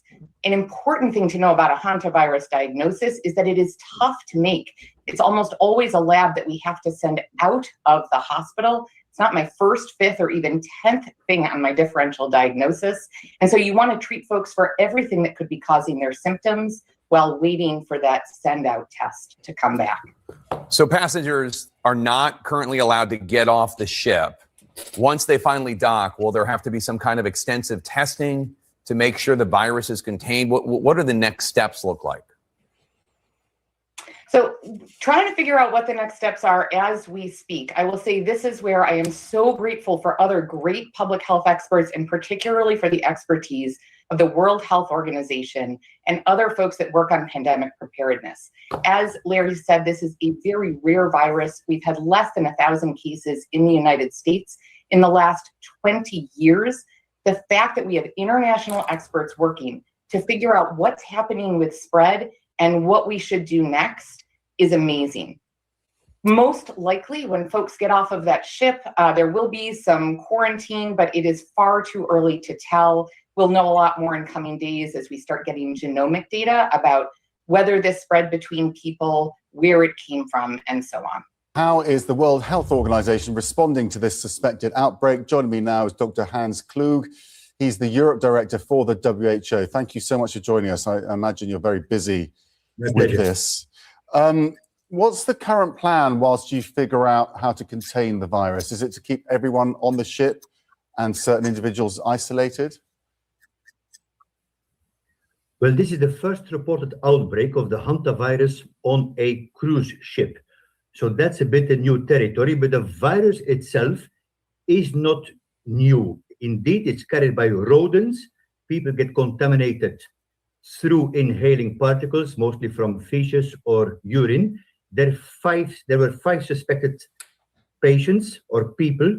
3 unfortunately passed away. 2 people are on the ship, but are under medical care by the authorities of Cabo Verde, and 1 laboratory confirmed patient is in the intensive care unit in South Africa. Now, it's very important for the public to realize that the overall risk to the public remains low.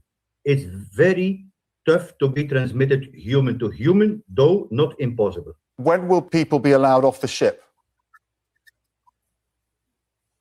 So there is an international coordination between all the authorities 24/7, which also, by the way, shows why international collaboration in these times are so important, and new information will be available very, very soon. So they have no idea when they're going to be allowed off. I'm just assuming once you get the all clear that everyone's got better, they will be allowed to get off, or is the plan not to allow anyone to get off in case it spreads beyond the ship? As we speak, the medical authorities of Cabo Verde are on the spot, examining the people, making the diagnosis. We're in touch with them, and immediately if there's new information, we will share that one. But that means nah, you're not going nowhere. You stay right there. Yeah, can you imagine you're on a floating petri dish? You know, the World Health Organization said the spread is low, but how come people are getting it? You know what I mean? 2 people left out to Switzerland. This is breaking news. I think somebody has it in Switzerland and in France. So you could say the spread is low, but I don't know. And the death rate is 35%. So if you get this virus, you might as well put your head between your legs and kiss your behind goodbye. You know what I mean? Now, of course, that's from Esau's perspective. You know what I mean? Jake, you know, we're gonna fast and pray and do all the things that we know to do. You know what I mean? But yeah, can you imagine going on a cruise? It's a great time. You're having a good time. You're eating the best food, sipping the best wine, and then all of a sudden you get caught up in like the World Health Organization says you can't even get off the daggone ship. So you're gonna have to stay on that ship and get it. And then once you die, then we'll let you off, because old boy was not letting off. He's like, so when can people get off? He's like, well, we're going to do a coordinated event. We're going to find out. We're going to call each other and da-da-da-da. He's like, so is that a 2 weeks, 1 week? Well, once we figure out, you know what I'm saying? Like he was definitely spin moving. You try to take around it. Ain't nobody getting it. That's their last ride. God. That's their Titanic. Ain't nobody getting off. He gonna kill everybody. Yeah, you get off in a body bag. Right. And the beautiful part about that is Argentina got rid of their Negroes, right? They said, we don't need black people here in this country. They put them on the front line, put us on the front line, rather, you know what I'm saying, of wars. And, you know, just the government systematically took out black people from Argentina. So anybody that's on that cruise ship, 9 times out of 10, ain't our folks. You know what I mean? So they can definitely ride on that ship. Hey, don't forget, Argentina was one of the 3 countries that voted against Argentina, Israel, and America. Yeah. Right. So that voted, yeah, that's a good one. Look at that. Yeah, slavery wasn't that bad. Right? And they say that. Get on your own transatlantic slave ship. Oh, wow. No. Did you see that? That's a good one. And they're literally on a ship right now. You're on your own ship. Let's see how that feels. Oh my goodness. Poetic justice. God. Damn. Yeah. Man, it's a fearful thing to fall into the hands of the Most High God. Seriously, that's a good one. And on a ship. You can't make that up. Oh, good point. I'm glad you brought that out, King. God, that's mighty. That's mighty. Let's get Psalm 107, verse 23. You know what I mean? So that pestilence is serious business, you know, and they ain't got nowhere to go, nowhere to hide, can't hide under your bed. That pestilence will get you. Probably coming through the air vents, you know what I mean? But look, and another thing, you know how Esau, you know how nasty Esau is. So they're probably in a cave and it's just rat droppings all over the place. Yeah. There's in it, you know what I mean? Like, oh, this is so like historic. Oh my God. And then, you know what I mean? They're freaks. So they probably, you know what I mean? Probably did a Gotta little go back to that something. nature. Yeah. That damn pirate style, dead man walking, dead man ship type of nature. Con. You know, stinking, never took a bath, eating each other, cannibalism, pooping on each other, excrements, and all of this stuff. Probably run into see a penguin, try to have sex with it. Like they Right. just do, you know what I mean? So it makes sense because what Shemaiah was bringing this out that every STD comes from Esau having intercourse with animals. Right. Against nature. Can you bring it out? This is Psalms 107 and verse 23. They that go down to the sea in ships, that do business in great waters. Read on. These see the works of the Lord and his wonders in the deep. You know, they say, oh, you thought you were going to dock somewhere? You thought you was going to get off? Nah, you going to chill, relax, get comfortable. Get comfortable, Esau. All right, so imagine that, man. The Most High sliding on them in the deep seas. They just got finished voting. They just got finished voting that, and all the other countries are like, yeah, of course, it's one of the worst atrocities we can imagine. Yeah, 123. All these other countries, they just as bad. They got terrible things they got going on. Be like, nah, man, we gotta keep it a bean. Yeah, I mean, you having these black people enslaved for all this time, black, Spanish, Native Americans enslaved. You know, that's terrible. United States, Israel, and Argentina, the three countries that voted against it. And now look, all these Argentinians stuck at sea with one of the worst viruses you can ever get, 35% mortality rate, meaning you're probably gonna die. You know what I mean? Do not mess with the Most High God. All right. Let's continue on. You know what I mean? Sliding on the Opps. It's just not Esau. Let's get Elam involved. All right. Let's go to Ezekiel chapter 32. You know what I mean? Most High got smoke for everybody. Ezekiel 32 and 24. It's the book of Ezekiel, chapter 32, and verse number 24. There is Elam, and all her multitude round about her grave, all of them slain, fallen by the sword, which are gone down uncircumcised into the nether parts of the earth, which caused their terror in the land of the living, yet have they borne their shame with them that go down to the pit. Okay, so let's see what happened to Elam down in Florida. You know what I'm saying? And then we don't have to get it, but Jeremiah 49 talks about Elam's going to go to the four parts of the spread throughout the four corners of the earth, right? And that's very prophetic because these Elamites got spread out. You'll know what I mean when we watch the video. Police are sharing gruesome new details in the deaths of two University of South Florida students. We do want to warn you, some of this information may be difficult to hear. Police are now saying that the murders were calculated and that the suspect purchased heavy-duty black contractor bags, duct tape, and lighter fluid before allegedly killing both students. The sheriff also detailing the disturbing evidence found inside the home when it was searched with a UV light. And when they deploy Blue Star, they can see in the kitchen area, there's a large pool of blood. They see that the blood continues down the hallway and into our suspect's bedroom. The technology is so precise and finite that we can see the outline of a human being on the floor next to our suspect's bed where he was curled up in a fetal position.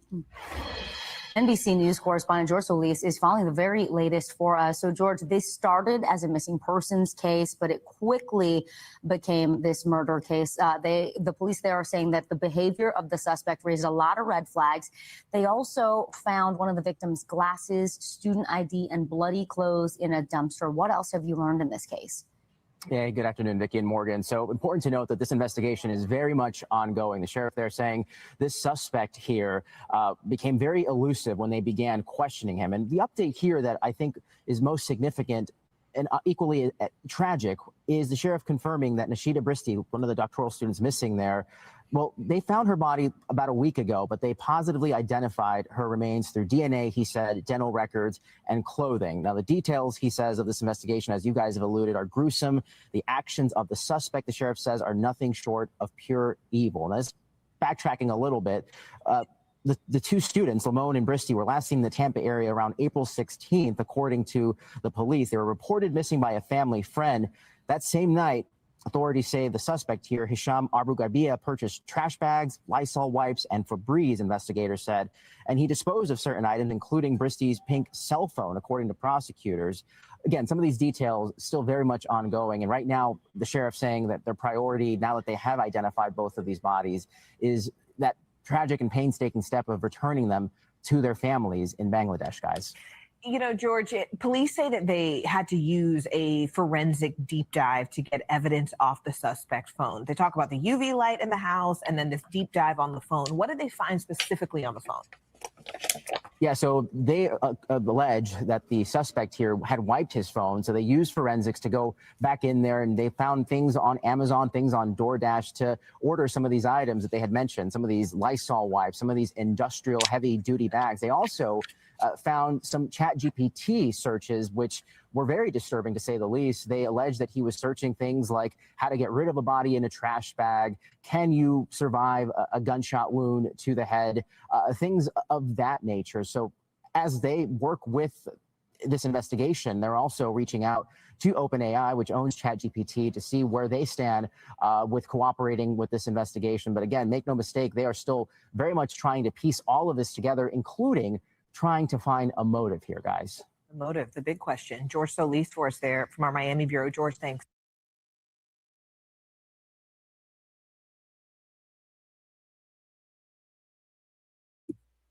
Slocky, could you hear? Yeah, I can hear you, King. Okay. Could you hear the news report? Yeah. Okay.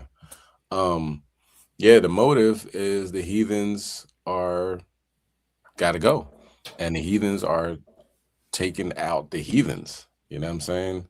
Most High putting the spirit on them to take out them. And with our next bit of information, let's get Isaiah chapter 16 and verse 7, because it just goes around. What's going around the bend of judgment that's taking place on the earth. You know, this is the fight. This is the fight. Don't get, you know, you might get squeamish, like, but the you know what I'm saying? I get squeamish. Listen, you know, curses he that it's like you're paraphrasing, that holds back a sword from blood. Not physically, you know what I'm saying? Not right now. Right now, it's not physical. It's a spiritual fight. You know, if you too busy praying for the heathen, thinking that they can make it, what do they say? Salvation for the heathens. They can make it. You know, we're gonna change the name. That was an excellent class too. Yeah, or the one yesterday, Tuesday, right? Con. You know, Hey, we're gonna change. think about it. It's crazy, bro. You willing to throw everything away when we at the last seconds, man. We literally at the damn last seconds. And you want to reverse and throw everything away that you done in the beginning. You know? Yeah. That joint is sad, man. Yeah, it really is sad. Makes you think like brothers compromised. You know what I'm saying? I believe so. Yeah. In my humble opinion, I believe so. You know, because it's every other day. It's like, hold up, let's switch this up. Let's switch this up. Like, yeah, man. Like, but so that means when that time comes, brothers will be like, nah, not him. He's a good one. He's an ally. You know, he's coming to the cookout. I like this one. You know what I'm saying? So, and then Mattathias is gonna show up that day. Yeah. Off with his head. Yeah, it's gonna be a cookout. You're gonna be the main dish. So hopefully everybody else watching and everything, you know what I mean, you're not getting a soft spot in your heart for the people that lynched and raped and robbed. You know what I'm saying? Continue to lynch and rape and rob your people. Ain't nothing stop. What year did it stop? Mm-hmm. You know what I'm saying? Remember, don't forget, after Charlie Kirk, the brother down in Georgia was found hung Yeah. for free. You know? There was a brother in Chicago too. Truck driver, young brother, like 20-something years old. I was found hanging on a tree as well. Con. You know? So when did it stop? What year did it stop? You know what I mean? So enough with all that. Esau and other nations get judged. I'm all for it. All praise to Yah, honor Yahweh Shem Mashiach Yahushua. All right. Go ahead. Can you bring it out? This is Isaiah chapter 16 and verse number 7. Therefore shall Moab howl for Moab. Everyone shall howl. For the foundation of Ker Hareseth shall ye mourn. Surely they are stricken. So let's see what happened to Moab over in, I think this is California.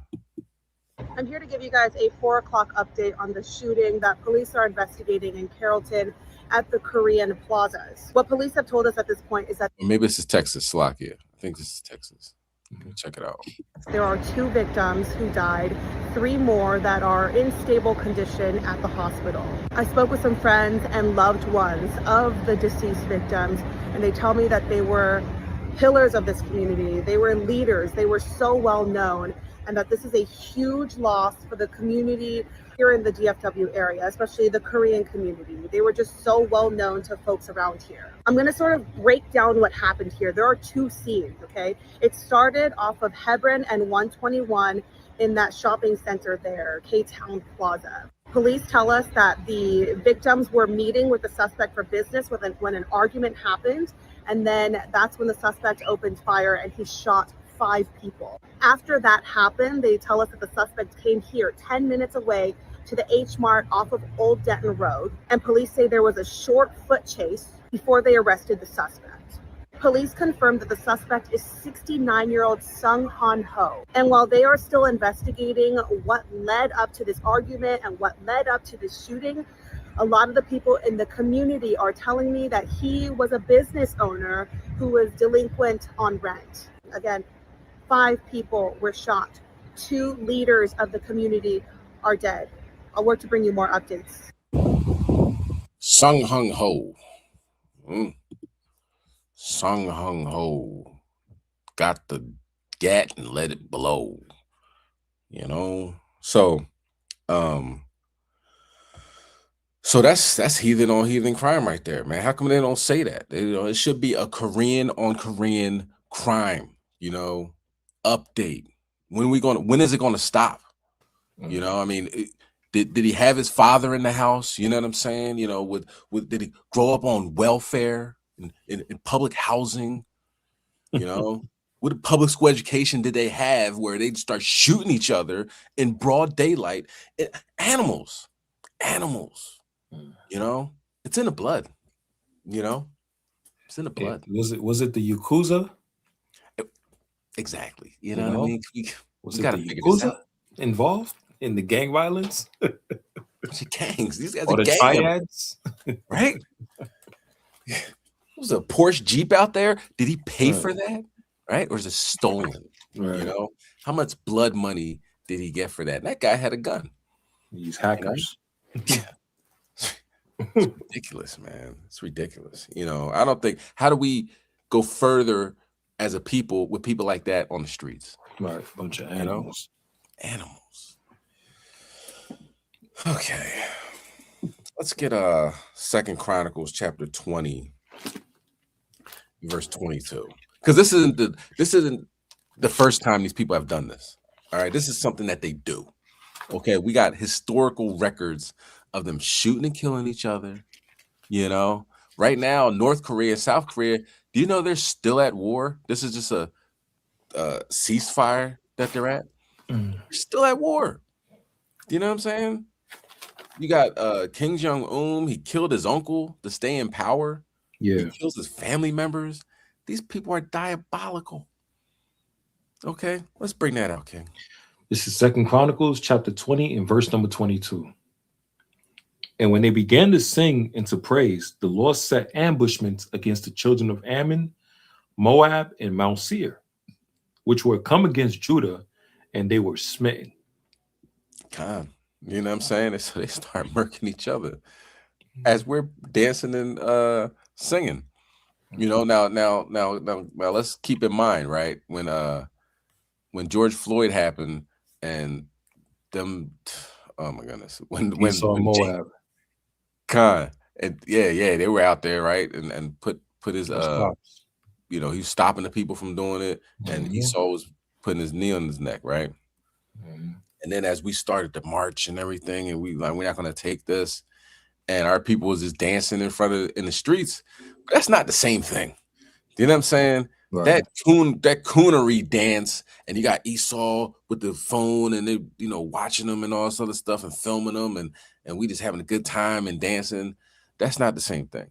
We was on our way to war, and we got the message that we already won the war. So it's like, oh, good, look at Most High, we got this. And I said, we still ready for war, but we dancing, having a good time and everything. And then they just started murking each other. And this is where we at today. Okay. All these, the last two situations, the heathens on heathen crime is out of control. Okay. Now, let's go to Romans chapter 9 and verse 6, because we're going to have to talk about another issue that we having. Our own damn people, you know what I'm saying? Or are they? Okay, so matter of fact, let's read the scripture and we'll talk about it. Okay, Con. It's the book of Romans chapter 9 and verse number 6. Not as though the word of God have taken none effect, for they are not all Israel, which are of Israel. So our people, right? Definitely Israelites, but the Gentile mind state of hating and killing our brother is something that will not be tolerated in the future. It's not tolerated now, and it will not be tolerated when Yahushua comes back, right? So as of right now, these brothers and sisters were enjoying the night. It was Sunday night. It wasn't the Sabbath. You know what I mean? It's questionable what type of music was being played, because now we listen to this drill music. Not when I say we, so-called black people, listen to this drill music, and it's powerful. You know what I'm saying? It's like, shoot that nigga, stab that. You know what I'm saying? Like it filters in. If they out there getting high, getting drunk, drinking or whatever. You know what I mean? Spirits jump on them, right? But one thing is sure, that if it was Esau that came out and shot 23 brothers and sisters and had them running, it'd be mass chaos. Everybody, people would take planes down to Edmond, Oklahoma. But as I can only imagine, I don't know, they caught somebody allegedly, but I can only imagine it was our own people. People seen people having a good time and said, I'm gonna ruin it. You know what I mean? So when we talk about sliding on the ops, that's an op, okay? Pure and simple. If you shooting up a gathering of our people, you are an op. You are not with us. We are not the same. You know what I'm saying? The Klan is sitting there with a PBR with their feet crossed on the couch, looking like, look at these niggas killing each other. All right. So it ain't just the the heathens that need to get dealt with. It's our people as well. The difference is our people can repent and come back before they make an act like this and ruin their entire life and the lives of so many people. You know what I mean? But let's watch the interview where they interview a brother and a sister, and they're just like, man, I don't even want to come outside no more, you know, which might not be a bad thing. You know, it says, go in your house, paraphrasing, until the evil is passed over. You know what I mean? Because the times that we're living in is very evil. All right. But here's the video in Edmond, Oklahoma.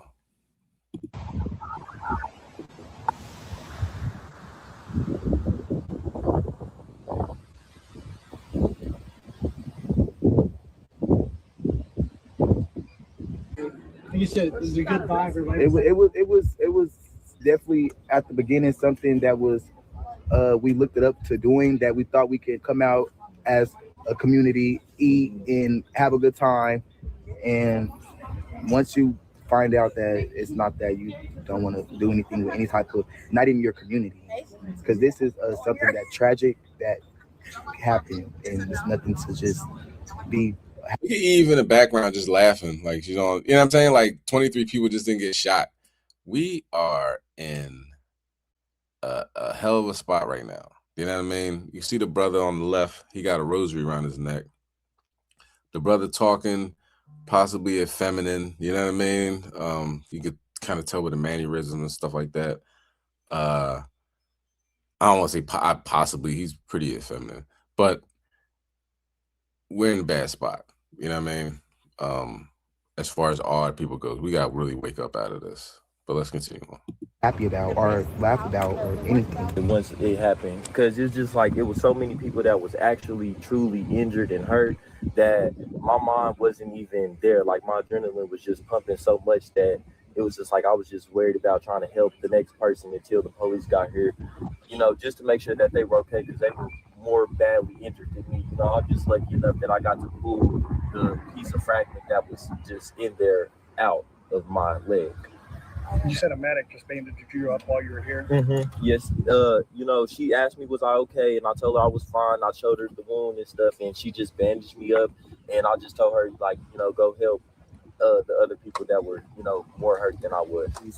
A lot of my friends got hurt tonight, last night, and it's not acceptable. It's something that we have to change. Our community needs to get better. I thought we were having a good time at a lake with family. It was kids out here under. It was babies, kids, seeing mothers run with their kids, fathers run with their sons, their daughters. It's not okay, and it's not safe. It was pregnant women out here. It's not safe to put everyone into harm's way because of something that somebody has going on within them. Yeah. And I apologize, you had mentioned it a bit earlier, but at what point did this turn violent? When did the gunfire erupt? Once everybody got scared. Yeah. Everybody seen the fight. Everybody, once one person run, everybody's going to run. Mm-hmm. And once everybody started running, nobody knew what was going on, but it was only a fight, and people started shooting at women. Yeah. And that's not okay. All right, and like, put like this, right?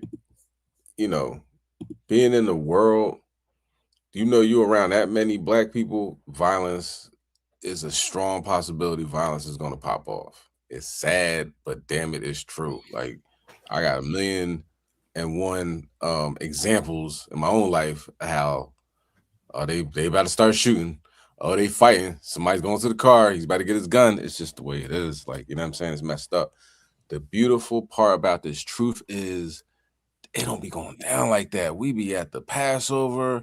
You leave your cell phone on the table and you come back and your cell phone's still on the table. That just bugs me out. You know what I'm saying? Like, because it's never been like that. I'll be at family events and be like, yo, make sure I got my phone, because, you know, my cousins got sticky fingers. You know what I'm saying? Like, and to be with brothers and sisters that, you know what I mean, you might know for like a year or less, but it's just like, you know, in this case, we know each other for a long time, but it's because, you know, it's the love, right, of each other, the love of Yahweh Bashem Yahweh Shai, you know what I mean? You wanna, you know, keep the Most High, you know, happy, you know what I mean? Like, it's not even a thought, like, let me steal this phone, you know what I'm saying? Like, nah, man, I'm trying to make it to the kingdom of heaven. I'm trying to, you know what I mean? I'm trying to, you know, we'll say be friends like Abraham, you know what I mean? Abraham was friends with God, you know what I mean? Like, be on the level, not on the level of Moses, but like, you know, aim to be like, you know, meekest, and you know what I'm saying? Like, we got examples that are in the scriptures that, you know, that to be like that, or to aim to be like that, you know what I mean, is paramount, man. It's a beautiful thing, man. You know. Hey, Salaki, I'm gonna add onto that. I think also is fear, right?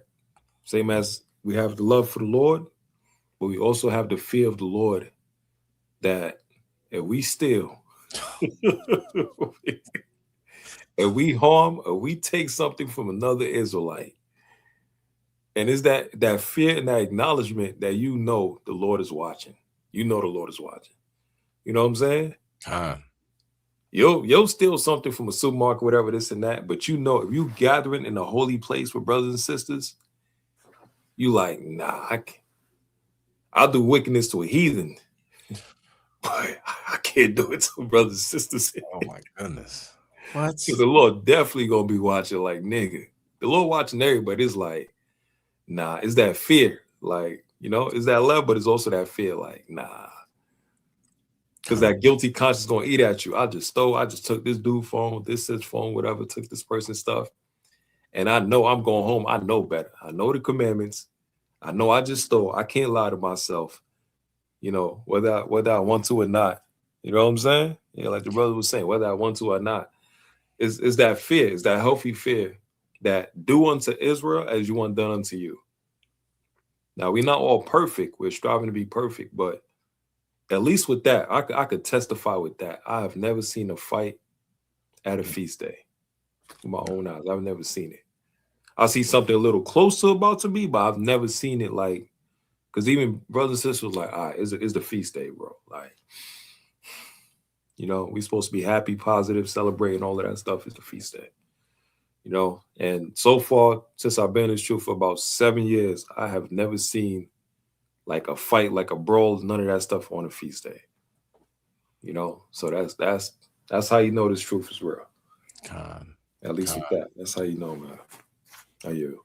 You could be at a feast day. You like, I'm gonna get this phone. An angel can manifest right in front of you and in front of everybody and literally chop you in half with a sword. And you just laying there like gone with the wind, leaking, and you are in the next Bible of Lot's wife. Or, you know, you are famous now. You know what I'm saying? People will be talking about you for millions of years, for all eternity, because you wanted the damn phone, and the Most High sent an angel to destroy you in front of everybody. Yeah, that's that. Yeah, like you said, that's a healthy fear of I'm cool. I'm trying, you know, I'm gonna have a good time, dancing, party, and everything like that.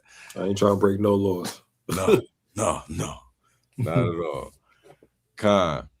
All right, that is the judgment section of the class. Most High is sliding on the Opps, block. You know what I'm saying? You know, allow it to happen. You know, don't pray against this. Okay. It's been written a long time ago before any of us were on the planet that this is gonna happen. Just let it flow. Don't try to go against the grain. Go against the water. I'm gonna change this. I'm gonna change that. That's not his name. Heathens can be saved. No. Y'all go that way. All right. So let's get Ecclesiasticus chapter 38 and verse 4. You know what I mean? God.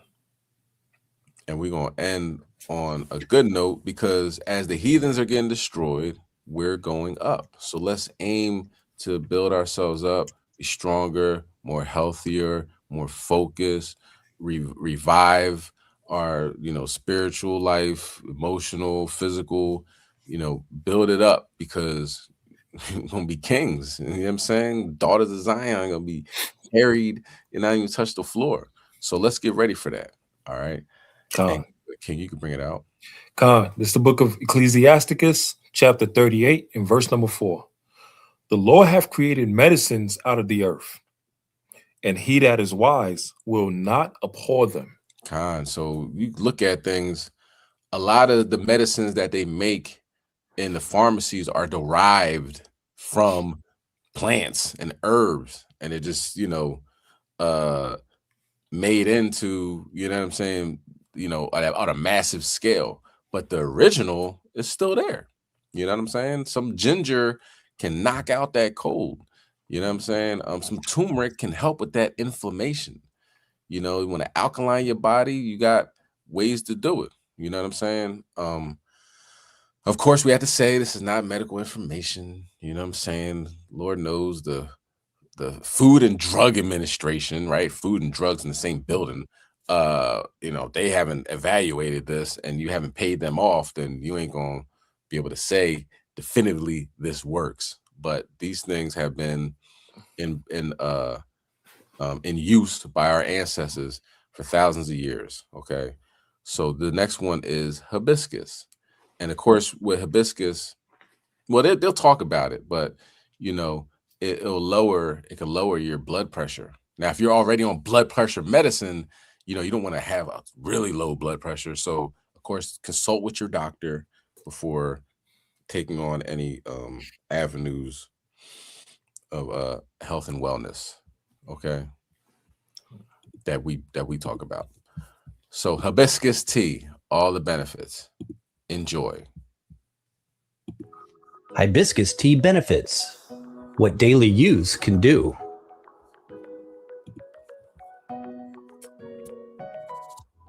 The benefits of drinking hibiscus tea, which we will shortly discuss, come from the main Hibiscus sabdariffa or roselle species most commonly utilized for hot water or sun tea infusions. The classic tropical-looking white, pink, or red hibiscus flower has 5 broad ornate petals with an extended center pistil and many stigmas. The tea itself, however, is not made from these dried flowers as one might assume, but from what is called a flower calyx. This is the part that develops from the blossom as an accessory fruit and further matures over several months, turning a deep ruby red color. When these dried hibiscus calyxes are steeped as a tea, they infuse the water with their brilliant pigmentation. Hibiscus tea can be a delicious, tangy hot beverage or a thirst-quenching cold drink. But this infused liquid also offers many benefits to the body when incorporated into one's daily herbal tea regime. Top 8 hibiscus tea benefits. Number 1, for high blood pressure. High blood pressure, or hypertension, is a common condition worldwide which can lead to more serious health issues if not addressed. It is therefore good to have it checked regularly. The blood normally presses against the walls of the arteries as it circulates throughout the body. High blood pressure is when this force of action is persistently elevated, causing an extra burden on the heart. There are a few food and herb sources that are remarkably useful as blood pressure lowering allies, and anthocyanin-rich hibiscus is top on this list. In addition to a low-salt, high-fiber diet, drinking 2 cups of hibiscus tea a day has been shown to positively influence both systolic and diastolic blood pressure levels in both humans and animals. This is especially the case if you fall into the 2 categories called prehypertension or stage 1 hypertension. It's essential, however, to consult with your physician if hypertension is a major and/or chronic health concern. Dehydration is something that can also increase the risk of high blood pressure. Along with adequate water intake, drinking hibiscus tea can simultaneously ensure the body is well hydrated. One way to tell if you're dehydrated is the color of your urine. Dark yellow is an indication you need to consume more water, and supplementing with hibiscus tea is a tasty way to do just that. Plus, the hibiscus calyx is a source of calcium salts and vitamin C, helpful for fluid uptake. It likewise works well for those with hypertension who tend to get overheated, as hibiscus is naturally cooling to the body. Number 2, supports balanced cholesterol.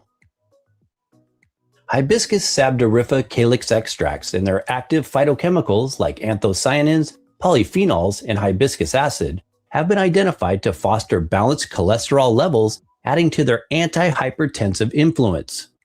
In research, a significant reduction of low-density lipoprotein, or LDL, sometimes deemed the bad cholesterol, has been observed with hibiscus intake. Maintaining balanced cholesterol levels is intimately linked with reducing risk factors for things like coronary artery disease and is essential for cardiovascular health in general. Consuming a cup or 2 of hibiscus tea might be a beneficial adjunct to add to the daily diet for such purposes. In Ayurveda, brightly colored hibiscus flower teas and powders are known to be energetically uplifting to the heart, both physically and spiritually. In other ethnobotanical healing systems, hibiscus is often utilized with hawthorn berries as cardiac tonics. Number 3, protects against candida. One of the major health benefits of drinking hibiscus tea is its use as an antimicrobial agent. Again, hibiscus acid is found to be the compound responsible. It is shown in some science to help inhibit the overgrowth of Candida albicans, causing what is medically termed candidiasis. This is when Candida becomes the dominant species, significantly outnumbering other microflora in the gut microbiome. Over time, a systemic Candida yeast fungal infection can cause indigestion of food as well as contribute to various gastrointestinal diseases like irritable bowel syndrome and leaky gut. Although Candida is normally a common intestinal yeast that is naturally present in the body, under unhealthy circumstances or when the body is immunocompromised, it becomes a low-grade pathogen. Along with a low-sugar diet, hibiscus tea or extracts might be a great alternative therapy to assist in the healing process. Number 4, for obesity and weight loss. Hypertension, diabetes, and cardiovascular disorders are often issues associated with obesity. Drinking steeped hibiscus flower tea might be a beneficial beverage option to consider if weight loss is a health objective. The satisfying, tart, cranberry, cherry-like taste can make it a great replacement for high-calorie sodas when the craving arises. Likewise, hibiscus is reviewed for its therapeutic potential for type 2 diabetes. Hibiscus calyxes get some of their health-enhancing qualities from the compounds like beta-cyanine and anthocyanin, responsible for the dark ruby-red pigmentation. They also contain other bioactive components like polyphenols, polysaccharides, pectin, glycosides, and organic acids, including malic, citric, and tartaric acids. These acids give hibiscus its sour taste, which is why hibiscus tea is also called sour tea in some countries. Sour drinks can also assist with the digestion of foods, benefit bowel regularity, and prevent constipation. Number 5, kidneys and reproductive health. Hibiscus has a long history in the traditional medical system of Ayurveda and is used therapeutically to support the lower region of the body. It is viewed as useful for kidney functions, healthy urinary flow, as well as used for the female reproductive system and menstruation cycles. It is not, however, recommended during pregnancy. In some modern research on rats, hibiscus has been shown to possess anti-urolithiatic activity or reduce the formation of kidney stones. The red hibiscus is the flower of the Hindu goddess Kali and is also closely allied with Ganesh, the elephant-headed god known as the destroyer of obstacles. Yeah, we don't get in all that. You know what I'm saying? We like the herb, not the whatever that thing is. In Indian culture, the energy of Ganesh is likewise associated with the first and second chakras or lower regions of the body. Number 6, cooling to urinary system and UTIs. One of the great benefits of drinking hibiscus tea is that it has a cooling anti-inflammatory effect on most humans who consume it. Teaming up with the kidneys as part of the urinary system, hibiscus tea can help to cool a burning urinary tract infection. Hibiscus tea, or roselle drink, was observed to lower the incidence of UTIs in long-term care facilities. Ayurvedically speaking, the taste of hibiscus is considered mostly sweet and astringent. It is therefore viewed as balancing for pitta and kapha conditions, but may increase vata when used in excess. Number 7, skin and liver support. Hibiscus, in its many antioxidative and antimicrobial compounds, can help purify the blood and remove toxins from the body. This effect naturally promotes liver health and encourages clear and glowing skin from the inside out. Hibiscus flower is a commonly utilized ingredient in beauty care products for the skin, scalp, and hair. The polyphenols found in hibiscus may also offer a liver-protecting quality for obese individuals with liver steatosis or a non-alcoholic fatty liver. Number 8, other benefits. Because of its therapeutic, antioxidant, and anti-inflammatory potential, drinking 1 to 2 cups of hibiscus tea a day can also support immune health and provide neuroprotective properties. Hibiscus tea recipe. This is a basic hibiscus tea recipe using bulk flower calyxes. In a jar or teapot, infuse 1/4 cup of dried hibiscus flowers into 1 quart of hot water. This is the equivalent of 1 tablespoon for every cup of water. Allow this to steep with a lid for about 20 minutes. Or this recipe also makes a great sun tea infusion steeped in full sun for several hours.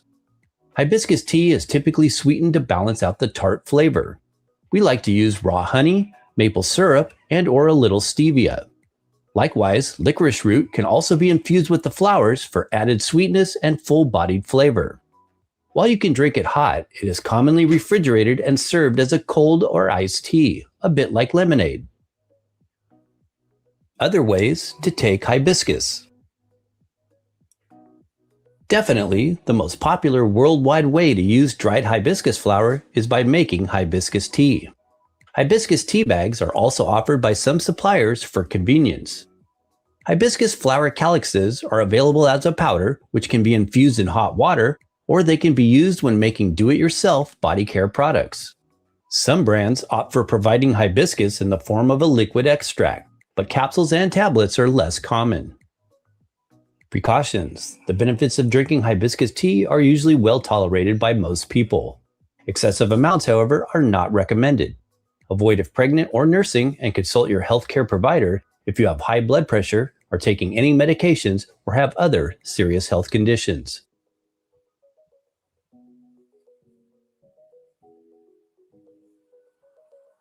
Thanks for watching. Cool. All right, so that'd be a nice addition to, you know, your health regiment. You know what I mean? Put it in the sun for, you know, some hours, then put it in your refrigerator, and then you know, you're thirsty, instead of grabbing that soda or some sugary lemonade or, you know, sugary substance or whatever. Boom, you just got some nice, delicious, refreshing hibiscus. You know what I'm saying? Now you're going in the right direction, and then keep it going. Have some fruit in the morning, some vegetables at night, and you just, it's everyday thing, you know, do your little workout and all that. And we're moving in the right direction. All right. So let the Most High slide on the Opps. We're going to sit there and watch, and we're going to bring it out on Wednesday, if it be the Most High's will. So keep focused. You know what I mean? Give it give this video a like and subscribe if you haven't already. You know what I mean? Share. And, you know, hopefully if you learn one thing, we have done our jobs. You know what I'm saying? I am Chassadyah, HOI Philly, my swordsman. Brother YAH, HOI Midwest. You know, let's keep going, man. We almost there. Stay focused, Israel. Kwam Yashala. Kwam Yashala. Khan. When we close out with the Lord's Prayer? Khan. You got it? All right. Give you at least 30 seconds, and let's close out.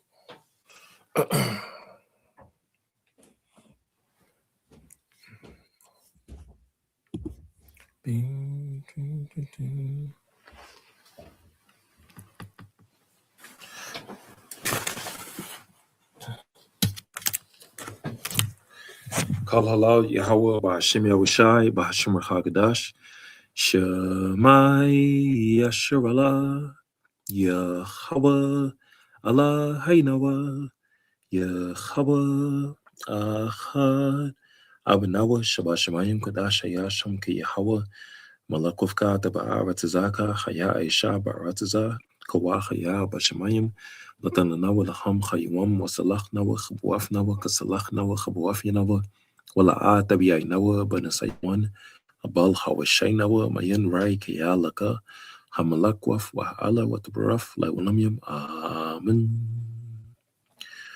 Our Father which art in heaven, hallowed be thy name, thy kingdom come, thy will be done on earth as it is in heaven. Give us this day our daily bread, as we forgive our debtors, forgive our debtors. Lead us not in temptation, for thine is the kingdom and the power and the glory forever and ever. Amen. God. All praises. God. Kwam Yashala. Kwam Yashala. Wow. Woo. Play this drum real quick. My brothers, I'm representing. You touch one of them, that ass will be missing. No pot to pissin'. Stop, drop, and listen. 2/3 of Jacob's about to be missing. Lords of Yahweh, that's what we teaching. Brotherly love, override oppression. Depression, that's our lesson. All for Yahweh, Almighty Hayanawa. I will protect your sons and daughters. Isaiah 14 and 21, prepare slaughter. Yes, I will stand up straight for your order. I love all these brothers. I laugh with my brothers. I cry with my brothers. I die with my brothers. Any given day, I will fly with my brothers. Man, I share with my brothers. I confess with my brothers. On any given day, I will die with my brothers. Listen, no disrespect, let's get real. Buckshot still hit drill and make will. Body parts scattered all across fields. Finger parts left aside distinct meals. The devil using gas me up like Vin Diesel. The Howard shot my CDL, I drink diesel. Wicked as hell, these straight weasels. Just like the ancestors who brought measles, Yahweh shot the good vaccine for my peoples.